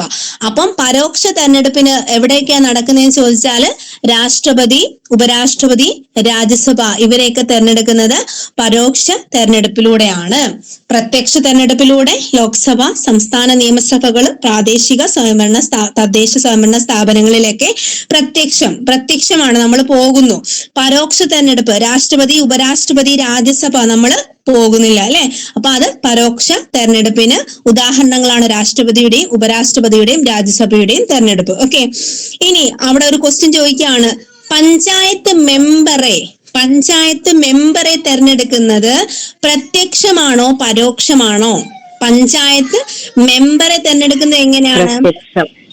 പ്രത്യക്ഷമാണ് അല്ലെ. നമ്മളല്ലേ മെമ്പറെ അല്ലെ, നമ്മളല്ലേ വോട്ട് ചെയ്യുന്നത്, നമ്മൾ പോയിട്ടല്ലേ എടുക്കുന്നത് അല്ലെ, മെമ്പറെ തെരഞ്ഞെടുക്കുന്നത്. ഓക്കെ, അപ്പൊ എന്താണ്, നമ്മൾ അവിടെയൊക്കെ ഈ പോസ്റ്ററൊക്കെ ഒട്ടിച്ച് അല്ലെ, അങ്ങനെയൊക്കെ അല്ലേ വരിക. അപ്പൊ നമ്മൾ ആരാന്ന് അറിയണം. അപ്പൊ നമ്മൾ നേരിട്ട് പോയി വോട്ട് ചെയ്യും അല്ലെ. അപ്പൊ പഞ്ചായത്ത് മെമ്പറെ തെരഞ്ഞെടുക്കുമ്പോൾ പ്രത്യക്ഷ തെരഞ്ഞെടുപ്പാണ് പഞ്ചായത്ത് മെമ്പറെ പ്രത്യക്ഷ തെരഞ്ഞെടുപ്പ്. എന്നാൽ ഈ മെമ്പേഴ്സ് എല്ലാം കൂടി തെരഞ്ഞെടുക്കുന്ന ആളായിരിക്കും പ്രസിഡന്റ് എന്ന് പറയുന്നത് അല്ലെ. അപ്പൊ പഞ്ചായത്ത് പ്രസിഡന്റിനെ തെരഞ്ഞെടുക്കാൻ നമ്മൾ പോകുന്നുണ്ടോ? എല്ലാ മെമ്പേഴ്സും കൂടി അല്ലെ, പിന്നെ ബ്ലോക്ക് അവിടെ ഇവിടെ നിന്നൊക്കെ എല്ലാരും കൂടി ആയിരിക്കും പഞ്ചായത്ത് പ്രസിഡന്റിനെ എന്ത് ചെയ്യുന്നത്, തെരഞ്ഞെടുക്കുന്നത്. അപ്പൊ പരോക്ഷ തെരഞ്ഞെടുപ്പാണ്. പഞ്ചായത്ത് പ്രസിഡന്റിനെ തെരഞ്ഞെടുക്കുന്നത് പരോക്ഷ തെരഞ്ഞെടുപ്പുമാണ്. പഞ്ചായത്ത് മെമ്പറെ പ്രത്യക്ഷവും പഞ്ചായത്ത് പ്രസിഡന്റിനെ പരോക്ഷ തെരഞ്ഞെടുപ്പുമാണ്.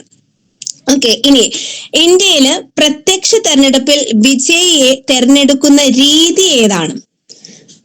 പ്രത്യക്ഷം എന്താണെന്ന് പറഞ്ഞു, പരോക്ഷം എന്താണെന്ന് പറഞ്ഞു. ഇനി ആ തെരഞ്ഞെടുക്കുന്ന രീതിയാണ് കേവല ഭൂരിപക്ഷ വ്യവസ്ഥ എന്ന് പറയുന്നത്. ഓക്കെ, ഇന്ത്യയിൽ പ്രത്യക്ഷ തെരഞ്ഞെടുപ്പിൽ വിജയിയെ തെരഞ്ഞെടുക്കുന്ന രീതി ഭൂരിപക്ഷം അല്ലെ, ഭൂരിപക്ഷം കിട്ടുന്ന ആളെ നമ്മൾ എന്ത് ചെയ്യുന്നു, വിജയിയായി തെരഞ്ഞെടുക്കുന്നു. അപ്പോൾ പ്രത്യക്ഷ തെരഞ്ഞെടുപ്പിൽ വിജയിയായി തെരഞ്ഞെടുക്കുന്ന രീതി ചോദിച്ചാല് കേവല ഭൂരിപക്ഷ വ്യവസ്ഥയാണ് പ്രത്യക്ഷ തെരഞ്ഞെടുപ്പിൽ. ഇനി പരോക്ഷ തെരഞ്ഞെടുപ്പിൽ എങ്ങനെയാണ്? പരോക്ഷ തെരഞ്ഞെടുപ്പിൽ എങ്ങനെയാണ് രാഷ്ട്രപതിയുടെയും ഉപരാഷ്ട്രപതിയുടെയും രാജ്യസഭയിലെയൊക്കെ തെരഞ്ഞെടുപ്പ് എങ്ങനെയാണെന്ന് ചോദിച്ചാല് ആനുപാതിക പ്രാതിനിധ്യ വ്യവസ്ഥയുടെ അടിസ്ഥാനത്തിലാണ്. ഓക്കെ, അതായത് ഇപ്പം ഓരോ സംസ്ഥാനങ്ങളുടെ എംപിമാരുടെ എണ്ണമൊക്കെ വ്യത്യസ്തമായിരിക്കും. അപ്പോൾ ഓരോ സ്റ്റേറ്റിനും ഇത്ര ആളുകൾ എന്ത് ചെയ്യാം, തെരഞ്ഞെടുക്കാം എന്നുള്ള ഒരു ഇത് കാണും. അതായത് അവരുടെ ഒരു വോട്ടിംഗ് പെർസെന്റേജ് കാണും. അപ്പൊ ഉത്തർപ്രദേശിലൊക്കെ കൂടുതലാണ്, അവിടെ അവിടുത്തെ MLA-മാരുടെ MP-മാരുടെ ഒക്കെ എണ്ണം കൂടുതലാണ്. കേരളത്തിന് അതേസമയം കുറവാണ്. അപ്പം ആനുപാതിക ഈ സ്റ്റേറ്റിന് ഇത്ര എന്നും പറഞ്ഞിട്ട് അവിടെ കണക്കുണ്ട് അല്ലെ. അപ്പൊ അവർക്ക് ഇത്ര വോട്ട് മൂല്യമുണ്ട്, ഉത്തർപ്രദേശിന് ഇത്ര വോട്ട് മൂല്യമുണ്ട്, അതുപോലെ കേരളത്തിന് ഇത്ര വോട്ട് മൂല്യമുണ്ട്. അപ്പൊ അങ്ങനെയാണ്. അപ്പൊ ഇന്ത്യയിൽ പരോക്ഷ തെരഞ്ഞെടുപ്പ് എന്ന് പറയുമ്പോൾ നമ്മുടെ രാഷ്ട്രപതിയുടെയും ഉപരാഷ്ട്രപതിയുടെയും രാജ്യസഭാ തെരഞ്ഞെടുപ്പൊക്കെ എങ്ങനെയാണ്? ആനുപാതിക പ്രാതിനിധ്യ വ്യവസ്ഥയാണ്. പ്രത്യക്ഷം എന്ന് പറയുമ്പോൾ കേവല ഭൂരിപക്ഷ വ്യവസ്ഥ, ഏറ്റവും കൂടുതൽ വോട്ട് കിട്ടുന്ന ആളെ നമ്മൾ സെലക്ട് ചെയ്യുന്നു. ഇനി പരോക്ഷം എന്ന് പറയുമ്പോൾ അത് ആനുപാതിക പ്രാതിനിധ്യ വ്യവസ്ഥയാണ്. സംസ്ഥാനങ്ങളിൽ നിന്നും രാജ്യസഭയിലേക്കുള്ള അംഗങ്ങളെ തെരഞ്ഞെടുക്കുന്നത് ആരാണ്? സംസ്ഥാനങ്ങളിൽ നിന്നും രാജ്യസഭയിലേക്കുള്ള അംഗങ്ങളെ തെരഞ്ഞെടുക്കുന്നത് സംസ്ഥാന നിയമസഭയിലെ MLA-മാരാണ്. ഓക്കെ, അപ്പൊ രാജ്യസഭയിലേക്കുള്ള അംഗങ്ങളെ തെരഞ്ഞെടുക്കുന്നത് നമ്മൾ പറഞ്ഞു പരോക്ഷ തെരഞ്ഞെടുപ്പാണെന്ന് പറഞ്ഞു അല്ലെ. രാജ്യസഭയിലേക്കുള്ള അംഗങ്ങളെ തെരഞ്ഞെടുക്കുന്ന എന്ത് തെരഞ്ഞെടുപ്പാ? പരോക്ഷമാണ്. അപ്പൊ ആരാണ്? നമ്മുടെ നിയമസഭയിലെ MLA-മാരാണ്. സംസ്ഥാന നിയമസഭയിലെ MLA-മാരാണ് സംസ്ഥാനങ്ങളിൽ നിന്നും രാജ്യസഭയിലേക്കുള്ള അംഗങ്ങളെ തെരഞ്ഞെടുക്കുന്നത്. ചോദിക്കാം. അപ്പൊ നമ്മുടെ ഈ സംസ്ഥാനവും രാജ്യസഭയും തമ്മിൽ ഒരു ബന്ധമുണ്ട്. കാരണം രാജ്യസഭയിലെ മെമ്പേഴ്സിനെ തെരഞ്ഞെടുക്കുന്നത് നമ്മുടെ സംസ്ഥാന നിയമസഭയിലെ MLA-മാർ കൂടിയാണ് കേട്ടോ. അപ്പൊ അത് തമ്മിൽ കുറെ ബന്ധമുണ്ട്. രാജ്യസഭയും സംസ്ഥാനവും തമ്മിൽ നമ്മൾ എങ്ങനെ ഒരു പറയുമല്ലോ, എന്താ പറയാ, ലോക്സഭയും രാജ്യസഭയും രണ്ട് പേരിൽ അറിയപ്പെടത്തില്ലേ?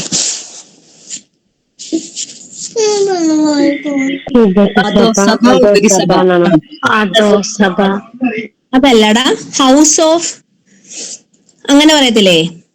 ഹൗസ് ഓഫ് പീപ്പിൾ ആണോ?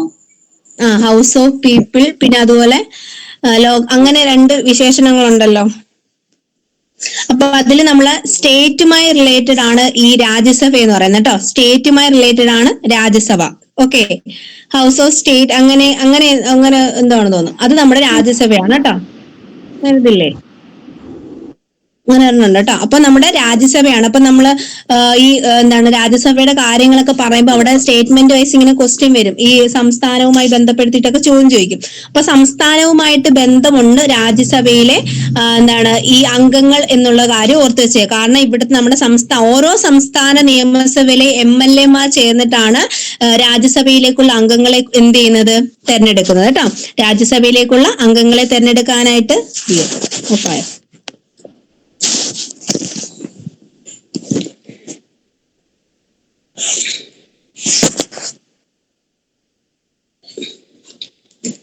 ഓക്കെ, സംസ്ഥാന നിയമസഭയിലെ ഒരു മിനിറ്റ്.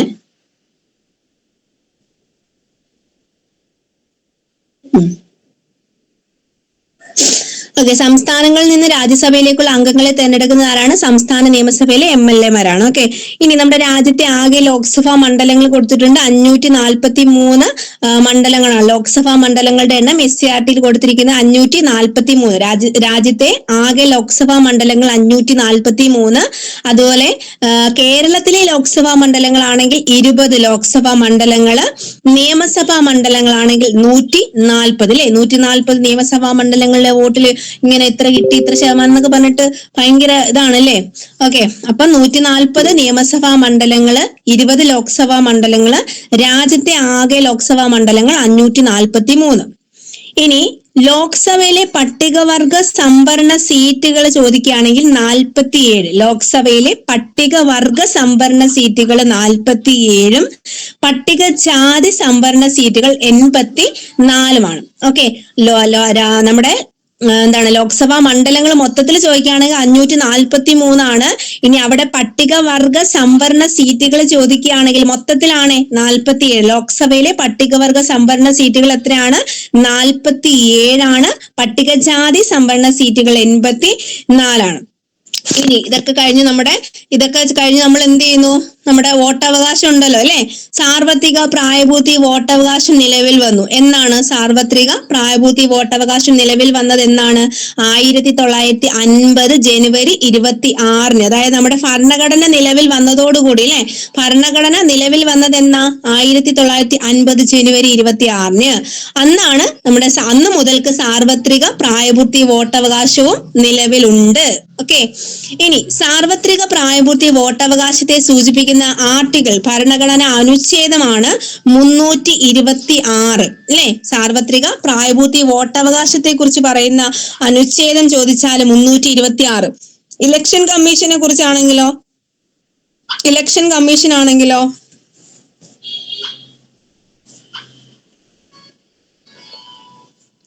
ഇലക്ഷൻ 324 ആരും ഇല്ലേടാ? 324. ഞാൻ വിചാരിച്ച എല്ലാരും പോയെന്ന്. ഓക്കെ, 324 നിങ്ങളുണ്ടോന്ന് അറിയാൻ വേണ്ടിയിട്ടാണ് ഇടയ്ക്ക് ഓരോന്ന് ചോദിക്കുന്നത്. ഓക്കെ, 324. അതുപോലെ നമ്മുടെ സാർവത്രിക പ്രായപൂർത്തി വോട്ടവകാശത്തെ ആണെങ്കിൽ 326. അതുപോലെ നമുക്ക് നിലവിൽ 21 വയസ്സാണ് അല്ലെ. പ്രായപൂർത്തി വോട്ടവകാശം എന്ന് പറയുന്നത് 21 വയസ്സാണ്. അപ്പൊ 1989 വരെ 21 വയസ്സായിരുന്നോ? 29.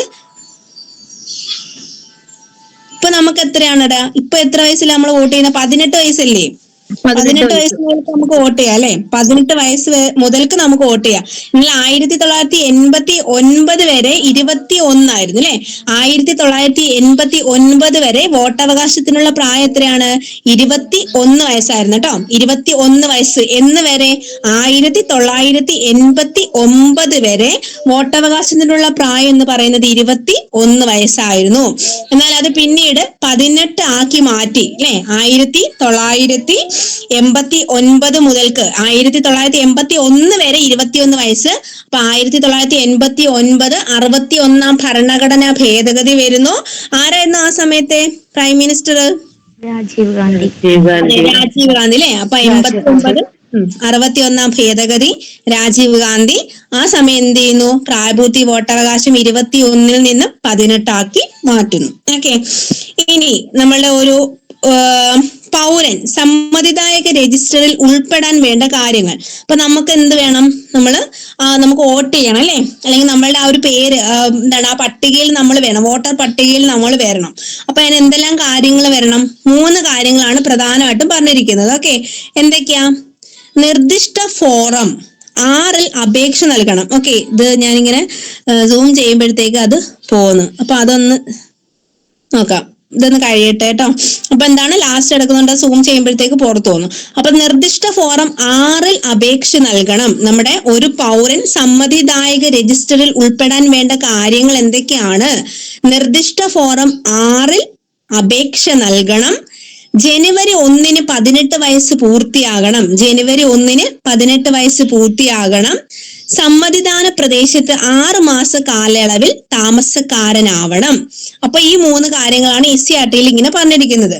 നിർദ്ദിഷ്ട ഫോറം 6-ൽ അപേക്ഷ നൽകണം. ജനുവരി 1-ന് 18 വയസ്സ് പൂർത്തിയാകണം. സമ്മതിദാന പ്രദേശത്ത് 6 മാസ കാലയളവിൽ താമസക്കാരനാകണം.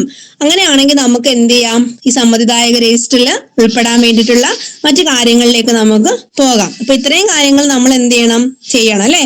ഇപ്പൊ നിർദ്ദിഷ്ട ഫോറം 6-ലാണ് അപേക്ഷ കൊടുക്കേണ്ടത്. 18 വയസ്സ് ജനുവരി 1 പൂർത്തിയാകണം. സമ്മതിദാന പ്രദേശത്ത് 6 മാസ കാലയളവിൽ താമസക്കാരനായിരിക്കുകയും വേണം. ഇനി നമ്മുടെ ഇന്ത്യയിൽ തന്നെ ആദ്യമായി ഇലക്ട്രോണിക് വോട്ടിംഗ് മെഷീൻ ഉപയോഗിച്ചത് എവിടെയാ പറഞ്ഞേ? എവിടെയാ ഇലക്ട്രോണിക് വോട്ടിംഗ് മെഷീൻ ഉപയോഗിച്ചത്? എവിടെയാണ്?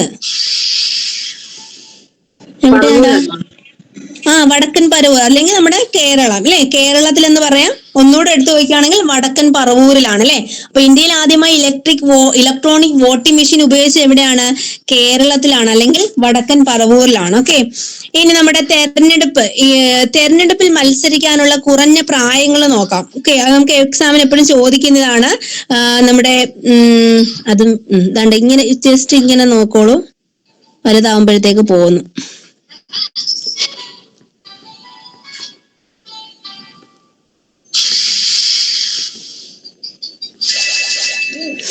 ജസ്റ്റ് പറയാട്ടോ. അപ്പൊ നമ്മുടെ തെരഞ്ഞെടുപ്പിൽ മത്സരിക്കാനുള്ള കുറഞ്ഞ പ്രായം എന്ന് പറയുമ്പോൾ രാഷ്ട്രപതിക്ക് ഉപരാഷ്ട്രപതിക്ക് എത്ര വയസ്സാ? രാഷ്ട്രപതി ഉപരാഷ്ട്രപതിക്ക് എത്ര വയസ്സാണ്? 35 ആണല്ലേ രാഷ്ട്രപതി ഉപരാഷ്ട്രപതി. പിന്നെ ഗവർണർ ആണെങ്കിലോ 35 അല്ലേ? ഓക്കെ, അപ്പൊ രാഷ്ട്രപതി ഉപരാഷ്ട്രപതി ഗവർണർക്കൊക്കെ ആണെങ്കിൽ 35 വയസ്സാണ് തെരഞ്ഞെടുപ്പിൽ മത്സരിക്കാനുള്ള കുറഞ്ഞ പ്രായം. ഓക്കെ, രാഷ്ട്രപതി ഉപരാഷ്ട്രപതി അതുപോലെ ഗവർണറൊക്കെ ആണെങ്കിൽ 35 വയസ്സും. രാജ്യസഭയിലേക്ക് മത്സരിക്കണമെങ്കിൽ 30 വയസ്സാണ്. രാജ്യസഭയിലേക്ക് മത്സരിക്കണമെങ്കിൽ 30 വയസ്സാണ്. രാജ്യസഭയിലേക്ക് 30 വയസ്സാണ്. ലോക്സഭ സംസ്ഥാന നിയമസഭകളിലേക്ക് 25 വയസ്സാണ്. ലോക്സഭയിലേക്കും സംസ്ഥാന നിയമസഭയിലേക്കും 25 വയസ്സാണ്. നഗരസഭ പഞ്ചായത്ത് അല്ലെങ്കിൽ തദ്ദേശ സ്വയംഭരണ സ്ഥാപനങ്ങളിലേക്ക് നമുക്ക് ഇലക്ഷനിൽ മത്സരിക്കണമെങ്കിൽ എത്ര വയസ്സാണ്? 21 വയസ്സാണ്. നഗരസഭകള് പഞ്ചായത്ത് 21 വയസ്സാണ്. അപ്പൊ ഒന്നുകൂടി, രാഷ്ട്രപതി ഉപരാഷ്ട്രപതി എത്ര വയസ്സാ? 35 വയസ്സാണ്. രാജ്യസഭയിലേക്ക് 30 വയസ്സാണ്. രാജ്യസഭയിലേക്ക് 30 വയസ്സാണ്.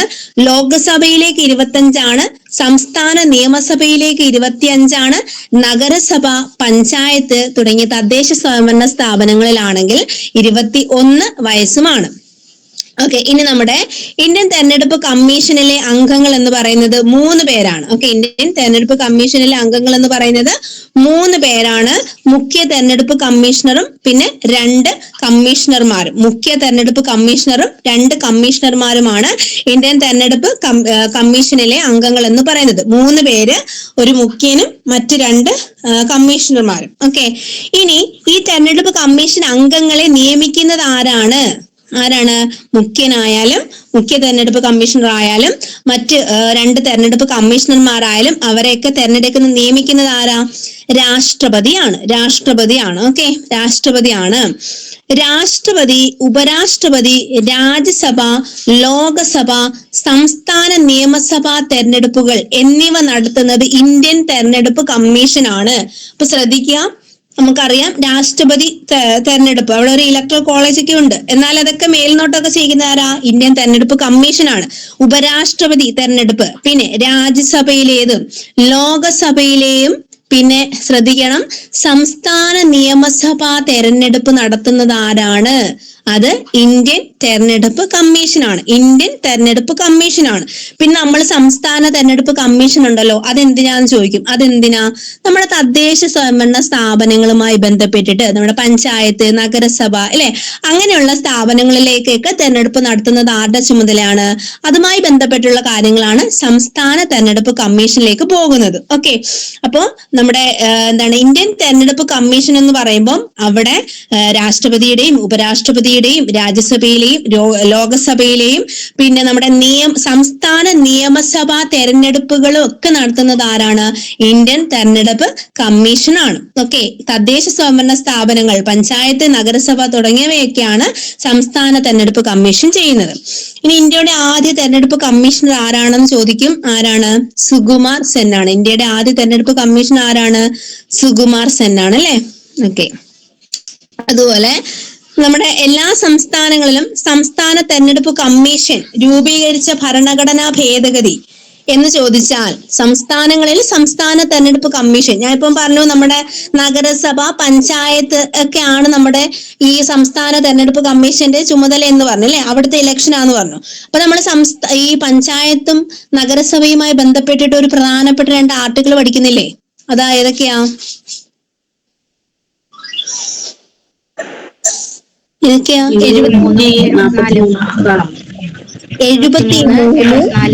74 നമ്മൾ അതല്ലേ പഠിക്കുന്നത് അല്ലേ? എന്താണ്? പഞ്ചായത്തി രാജ്, നഗരപാലിക എന്നും പറഞ്ഞ് നമ്മൾ പഠിക്കത്തില്ലേ 73 74. ഓക്കെ, അപ്പൊ ആ രണ്ട് ഭേദഗതികൾ 73 പഞ്ചായത്ത് രാജ്, 74 നഗരപാലിക അല്ലെ. അപ്പൊ ഈ രണ്ട് ഭേദഗതികൾ 73ലെയും 74ലെയും ഭേദഗതികൾ അതാണ് നമ്മുടെ സംസ്ഥാനങ്ങളിൽ സംസ്ഥാന തെരഞ്ഞെടുപ്പ് കമ്മീഷൻ രൂപീകരിക്കാൻ കാരണമായ ഭേദഗതികൾ. നമുക്കറിയാലോ ഈ സംസ്ഥാന തെരഞ്ഞെടുപ്പ് കമ്മീഷനാണ് ഈ നഗരസഭയിലെയും പഞ്ചായത്തിലേക്ക് ഇലക്ഷനുകൾ നടത്തുന്നത്. അപ്പം ഈ പഞ്ചായത്ത് രാജ് അതുപോലെ നഗരപാലിക നിയമവുമായി ബന്ധപ്പെട്ട് രണ്ട് ഭേദഗതികൾ വന്നപ്പോൾ അതിനകത്ത് വന്നതാണ് ഏത് ഈ നമ്മുടെ സംസ്ഥാന തെരഞ്ഞെടുപ്പ് കമ്മീഷൻ എന്ന് പറയുന്ന ഒരു വസ്തുതയും. ഓക്കെ, എല്ലാ സംസ്ഥാനങ്ങളിലും സംസ്ഥാന തെരഞ്ഞെടുപ്പ് കമ്മീഷൻ രൂപീകരിച്ച ഭരണഘടനാ ഭേദഗതി ഏതാണ്? 73ഉം 74ഉമാണ്. ഒരെണ്ണം നിൽക്കത്തില്ല, കാരണം പഞ്ചായത്തും വേണം നമ്മുടെ നഗരസഭകളും വേണം അല്ലെ. അപ്പൊ 73ഉം 74ഉം ഭേദഗതികളാണ് ഇതിന് കാരണമായത്. ഇനി തെരഞ്ഞെടുപ്പ് കമ്മീഷന്റെ ചുമതലകൾ പറഞ്ഞിട്ടുണ്ട്. പല എക്സാമിന് ചോദിച്ചിട്ടുള്ളതാണ് തെരഞ്ഞെടുപ്പ് കമ്മീഷന്റെ ചുമതലകൾ എന്തൊക്കെയാ? മേൽനോട്ടം വഹിക്കൽ, തെരഞ്ഞെടുപ്പിന്റെ മേൽനോട്ടം വഹിക്കൽ. നമ്മൾ പറഞ്ഞു നമ്മുടെ രാഷ്ട്രപതി, ഉപരാഷ്ട്രപതി ഒക്കെ അവിടെയൊക്കെ ഇലക്ടറൽ കോളേജ്, അപ്പൊ അവിടെ എന്ത് ചെയ്യണം? മേൽനോട്ടം വഹിക്കണം. അത് നമ്മുടെ തെരഞ്ഞെടുപ്പ് കമ്മീഷന്റെ ചുമതലയാ. വോട്ടർ പട്ടിക തയ്യാറാക്കണം അല്ലെ, വോട്ടർ പട്ടികയിൽ പേര് ചെയ്യാനുള്ളവരെന്നൊക്കെ പറഞ്ഞിട്ട് വരത്തില്ലേ, അപ്പൊ അത് ചെയ്യുന്നത് ആരാണ്? തെരഞ്ഞെടുപ്പ് കമ്മീഷൻ. പിന്നെ ഓരോ ഘട്ടങ്ങളിൽ ഒരുമിച്ചായിരിക്കത്തില്ല ഇലക്ഷൻ നടക്കുന്നത് അല്ലെ, പല പല ഘട്ടങ്ങളിലായിരിക്കും നടക്കുന്നത്. ആ ഘട്ടങ്ങളുടെ തീയതി പ്രഖ്യാപിക്കുന്നത് ഇവരാണ്. പിന്നെ ചിഹ്നങ്ങൾ അനുവദിക്കൽ, എനിക്ക് തോന്നുന്നു അതൊക്കെയാണ് ചോദിച്ചിട്ടുള്ളതെന്ന് തോന്നുന്നു. ഈ തെരഞ്ഞെടുപ്പ് ചിഹ്നങ്ങൾ അനുവദിക്കല് ആരുടെ ചുമതലയാണ്? ഈ തെരഞ്ഞെടുപ്പ് കമ്മീഷന്റെ ചുമതലയാണ് തെരഞ്ഞെടുപ്പ് ചിഹ്നങ്ങൾ അനുവദിക്കൽ കേട്ടോ, അനുവദിക്കൽ, ചിഹ്നങ്ങൾ അനുവദിക്കൽ. പിന്നെ പെരുമാറ്റച്ചട്ടം രൂപീകരിക്കൽ. ഇത് കഴിയുമ്പോൾ ഇലക്ഷനുമായി ബന്ധപ്പെട്ട് പറയും ഇങ്ങനെ ഓരോ കാര്യങ്ങൾ അവർ കൊണ്ടുവരും അല്ലെ, ഓരോ കാര്യങ്ങൾ കൊണ്ടുവരത്തില്ലേ. അപ്പം അതുമായി ബന്ധപ്പെട്ടുള്ള പെരുമാറ്റച്ചട്ടം ഇന്നു മുതൽ പ്രാബല്യത്തിൽ വരുന്നു എന്നൊക്കെ പറയത്തില്ലേ. അപ്പം പെരുമാറ്റച്ചട്ടം രൂപീകരിക്കൽ ആരുടെ ചുമതലയാണ്? നമ്മുടെ ഇലക്ഷൻ കമ്മീഷന്റെ ആണ്. പിന്നെ തെരഞ്ഞെടുപ്പ് ഉദ്യോഗസ്ഥരുടെ നിയമനവും പരിശീലനവും അല്ലെ, റിട്ടേണിംഗ് ഓഫീസറും അങ്ങനെ കുറെ പേര് ഉണ്ട് അല്ലെ. അപ്പൊ എന്താണ് ഇവരുടെയൊക്കെ ആ ഒരു പരിശീലനം ചെയ്യണമല്ലോ. അപ്പൊ അവിടെയുള്ള സർക്കാർ ജീവനക്കാരൊക്കെ ആയിരിക്കും, സ്കൂളിലെ ടീച്ചേഴ്സ് അങ്ങനെയുള്ള സർക്കാർ ജീവനക്കാരൊക്കെ ആയിരിക്കും ഇവിടെ ഇങ്ങനെ ആ സമയത്ത് ഇരിക്കുന്നത്, മറ്റു കാര്യങ്ങൾക്ക് വേണ്ടിയിട്ടൊക്കെ ഇരിക്കുന്നത് അല്ലെ. അപ്പൊ അവർക്ക് വേണ്ടിയിട്ടുള്ള പരിശീലനം നൽകണം. അല്ലാതെ തെരഞ്ഞെടുപ്പ് ഉദ്യോഗസ്ഥർ ഇവരുടെ കൂടെ വേറെ ആളുകൾ കാണുമല്ലേ, ഈ 3 പേരായിരിക്കത്തില്ലല്ലോ മൊത്തം സംസ്ഥാന തെരഞ്ഞെടുപ്പ് മുഖ്യ തെരഞ്ഞെടുപ്പ് കമ്മീഷനും പിന്നെ 2 കമ്മീഷണർമാരും ഉണ്ട്. പിന്നെ ഇവരുടെ അല്ലാതെ കുറെ പേര് കാണുമല്ലോ. അപ്പൊ അവരുടെ നിയമനം പരിശീലനം ഒക്കെ എന്താണ്? തെരഞ്ഞെടുപ്പ് കമ്മീഷന്റെ ചുമതലയാണ്. പിന്നെ വോട്ടിംഗ്, വോട്ടെണ്ണൽ, ഫലപ്രഖ്യാപനം ഇതൊക്കെ ഇവരുടെ ചുമതലയാണ്. പിന്നെയോ തെരഞ്ഞെടുപ്പ് കണക്കുകൾ പരിശോധിക്കൽ അല്ലെ, ഇത്ര ബോണ്ട് വെച്ച് അങ്ങനെയൊക്കെ പറയാറില്ലേ, ഇത്ര രൂപ ചെലവാക്കി അങ്ങനെ ഇത്ര ആസ്തി എത്രയാന്നൊക്കെ പറയത്തില്ലേ, ഇലക്ഷന് മുമ്പ് ഇത്രയൊക്കെ കെട്ടിവെക്കണം, അങ്ങനെ പല പല കണക്കുകളുണ്ടല്ലോ ഇല്ലേ. അവരുടെ വരുമാനം, ഇൻകം, അവരുടെ സോഴ്സ് ഇതൊക്കെ അവിടെ വെളിപ്പെടുത്തണം. അപ്പൊ ഇതൊക്കെ ചെയ്യുന്ന ആരാണ്? നമ്മുടെ തെരഞ്ഞെടുപ്പ് കമ്മീഷനാണ്. ഓക്കെ, അപ്പൊ തെരഞ്ഞെടുപ്പ് കമ്മീഷന്റെ ചുമതലകളാണ് മേൽനോട്ടം വഹിക്കൽ, വോട്ടർ പട്ടിക തയ്യാറാക്കൽ, വിവിധ ഘട്ടങ്ങളുടെ തീയതി പ്രഖ്യാപിക്കൽ, തെരഞ്ഞെടുപ്പ് ചിഹ്നങ്ങൾ അനുവദിക്കൽ, പെരുമാറ്റച്ചട്ടം രൂപീകരിക്കൽ, തെരഞ്ഞെടുപ്പ് ഉദ്യോഗസ്ഥരുടെ നിയമനവും പരിശീലനവും, വോട്ടിംഗ്, വോട്ടെണ്ണൽ, ഫലപ്രഖ്യാപനം, തെരഞ്ഞെടുപ്പ് കണക്കുകൾ പരിശോധിക്കൽ. ഓക്കെ, പിന്നെ നമുക്കറിയാം നോട്ട എന്ന് പറഞ്ഞിട്ടൊരു സിസ്റ്റം ഉണ്ട് അല്ലെ, നിഷേധ വോട്ട് അല്ലെങ്കിൽ നോട്ട എന്ന് പറഞ്ഞിട്ടൊരു സിസ്റ്റം ഉണ്ട് അല്ലെ. തെരഞ്ഞെടുപ്പിൽ മത്സരിക്കുന്ന എല്ലാ സ്ഥാനാർത്ഥികളെയും തിരസ്കരിക്കാൻ വോട്ടർമാർക്ക് അവകാശം നൽകുന്ന സംവിധാനമാണ് നിഷേധ വോട്ട് അല്ലെങ്കിൽ നോട്ട. ഞങ്ങൾക്ക് ഇവരെ ആരെയും ഇഷ്ടപ്പെട്ടില്ല, ഞങ്ങള് വോട്ട് അസാധുവാക്കിയിരിക്കുന്നു, അസാധുവാണോ അല്ലെ. അപ്പൊ എന്ത് ചെയ്യുന്നു? നൺ ഓഫ് ദി എബോ, മുകളിൽ പറഞ്ഞിരിക്കുന്ന ആരെയും ഞങ്ങൾക്ക് ബോധിച്ചില്ല, ഞങ്ങൾ എന്ത് ചെയ്യുന്നു? നോട്ട ചെയ്യുന്നു. അപ്പം മത്സരിക്കുന്ന എല്ലാ സ്ഥാനാർത്ഥികളെയും തിരസ്കരിക്കാനുള്ള അവകാശം നൽകുന്നതാണ് നോട്ട എന്ന് പറയുന്നത്. ഓക്കെ, ക്ലിയർ ആണോ അത്രയും കാര്യങ്ങള്? ഇനി തെരഞ്ഞെടുപ്പ് കമ്മീഷന്റെ ഒരു ചുമതലയോടി പറയുന്നുണ്ട്. ഒരു രാഷ്ട്രീയ പാർട്ടിയെ ദേശീയ പാർട്ടിയായോ സംസ്ഥാന പാർട്ടിയായോ അംഗീകരിക്കുന്നതിന് പ്രത്യേക മാനദണ്ഡങ്ങൾ നിർണ്ണയിക്കുന്നത് തെരഞ്ഞെടുപ്പ് കമ്മീഷനാണ്. ഒരു ദേശീയ പാർട്ടിയെ ഒരു രാഷ്ട്രീയ പാർട്ടി അത് ദേശീയ പാർട്ടിയായോ സംസ്ഥാന പാർട്ടിയായോ അംഗീകരിക്കുന്നതിനുള്ള മാനദണ്ഡങ്ങൾ നിർണ്ണയിച്ചിരിക്കുന്നത് തെരഞ്ഞെടുപ്പ് കമ്മീഷനാണ്. അതും അവരുടെ ആ ഒരു ഡ്യൂട്ടിയാണ്. ഇനി ദേശീയ പാർട്ടി ആകാനുള്ള അവരുടെ എന്തൊക്കെയാണ് കാര്യങ്ങൾ വേണ്ടതെന്നുണ്ട്. ദേശീയ പാർട്ടി ആകണമെങ്കിൽ ഇത്രയും കാര്യങ്ങൾ പറഞ്ഞ ഓക്കെ ആണോ? ഇത്രയും ഓക്കെ ആണോ?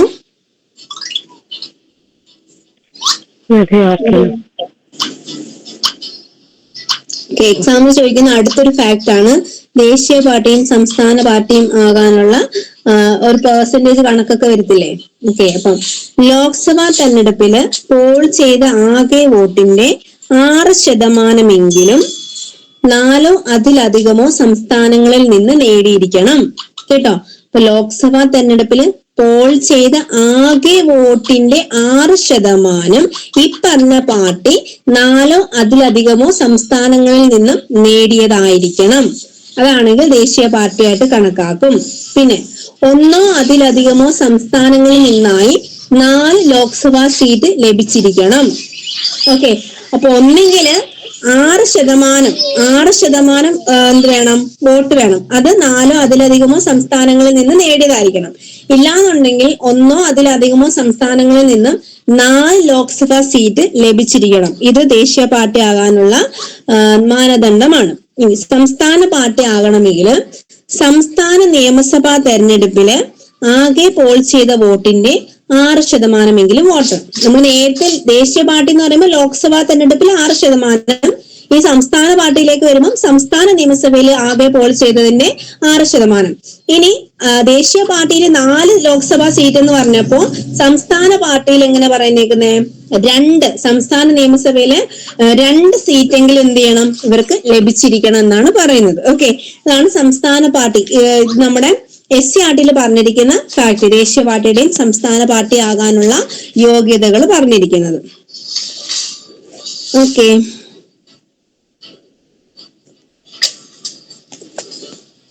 പിന്നെ നമ്മുടെ ദേശീയ പാർട്ടി സംസ്ഥാന പാർട്ടി അംഗീകാരമില്ലാത്ത മറ്റു പാർട്ടികളെ വിളിക്കുന്ന പേര് രജിസ്റ്റേർഡ് പാർട്ടി എന്നാ. ദേശീയ പാർട്ടിയുമല്ല സംസ്ഥാന പാർട്ടിയല്ല, ഒരുപാട് കുഞ്ഞു കുഞ്ഞു പാർട്ടികളൊക്കെ കാണും അല്ലെ, അവരെന്താണ്?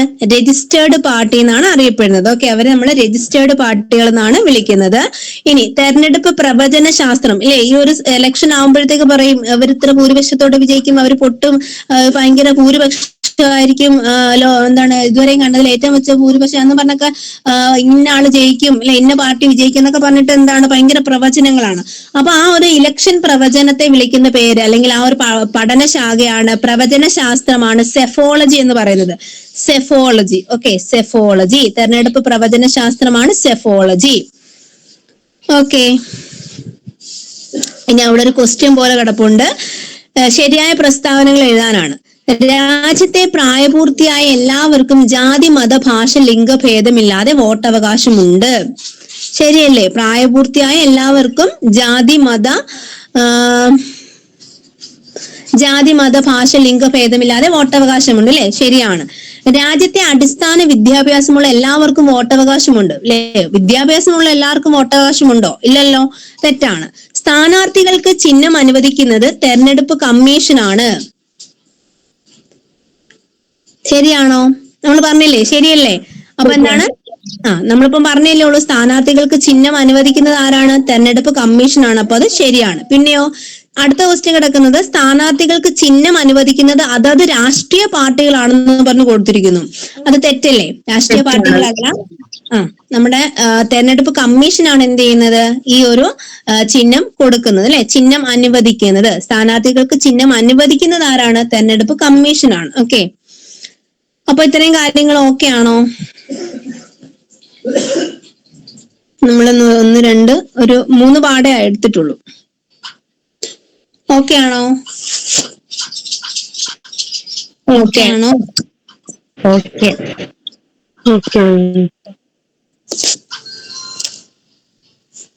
കിട്ടുന്നുണ്ടായിരുന്നോ? മനസ്സിലാവും.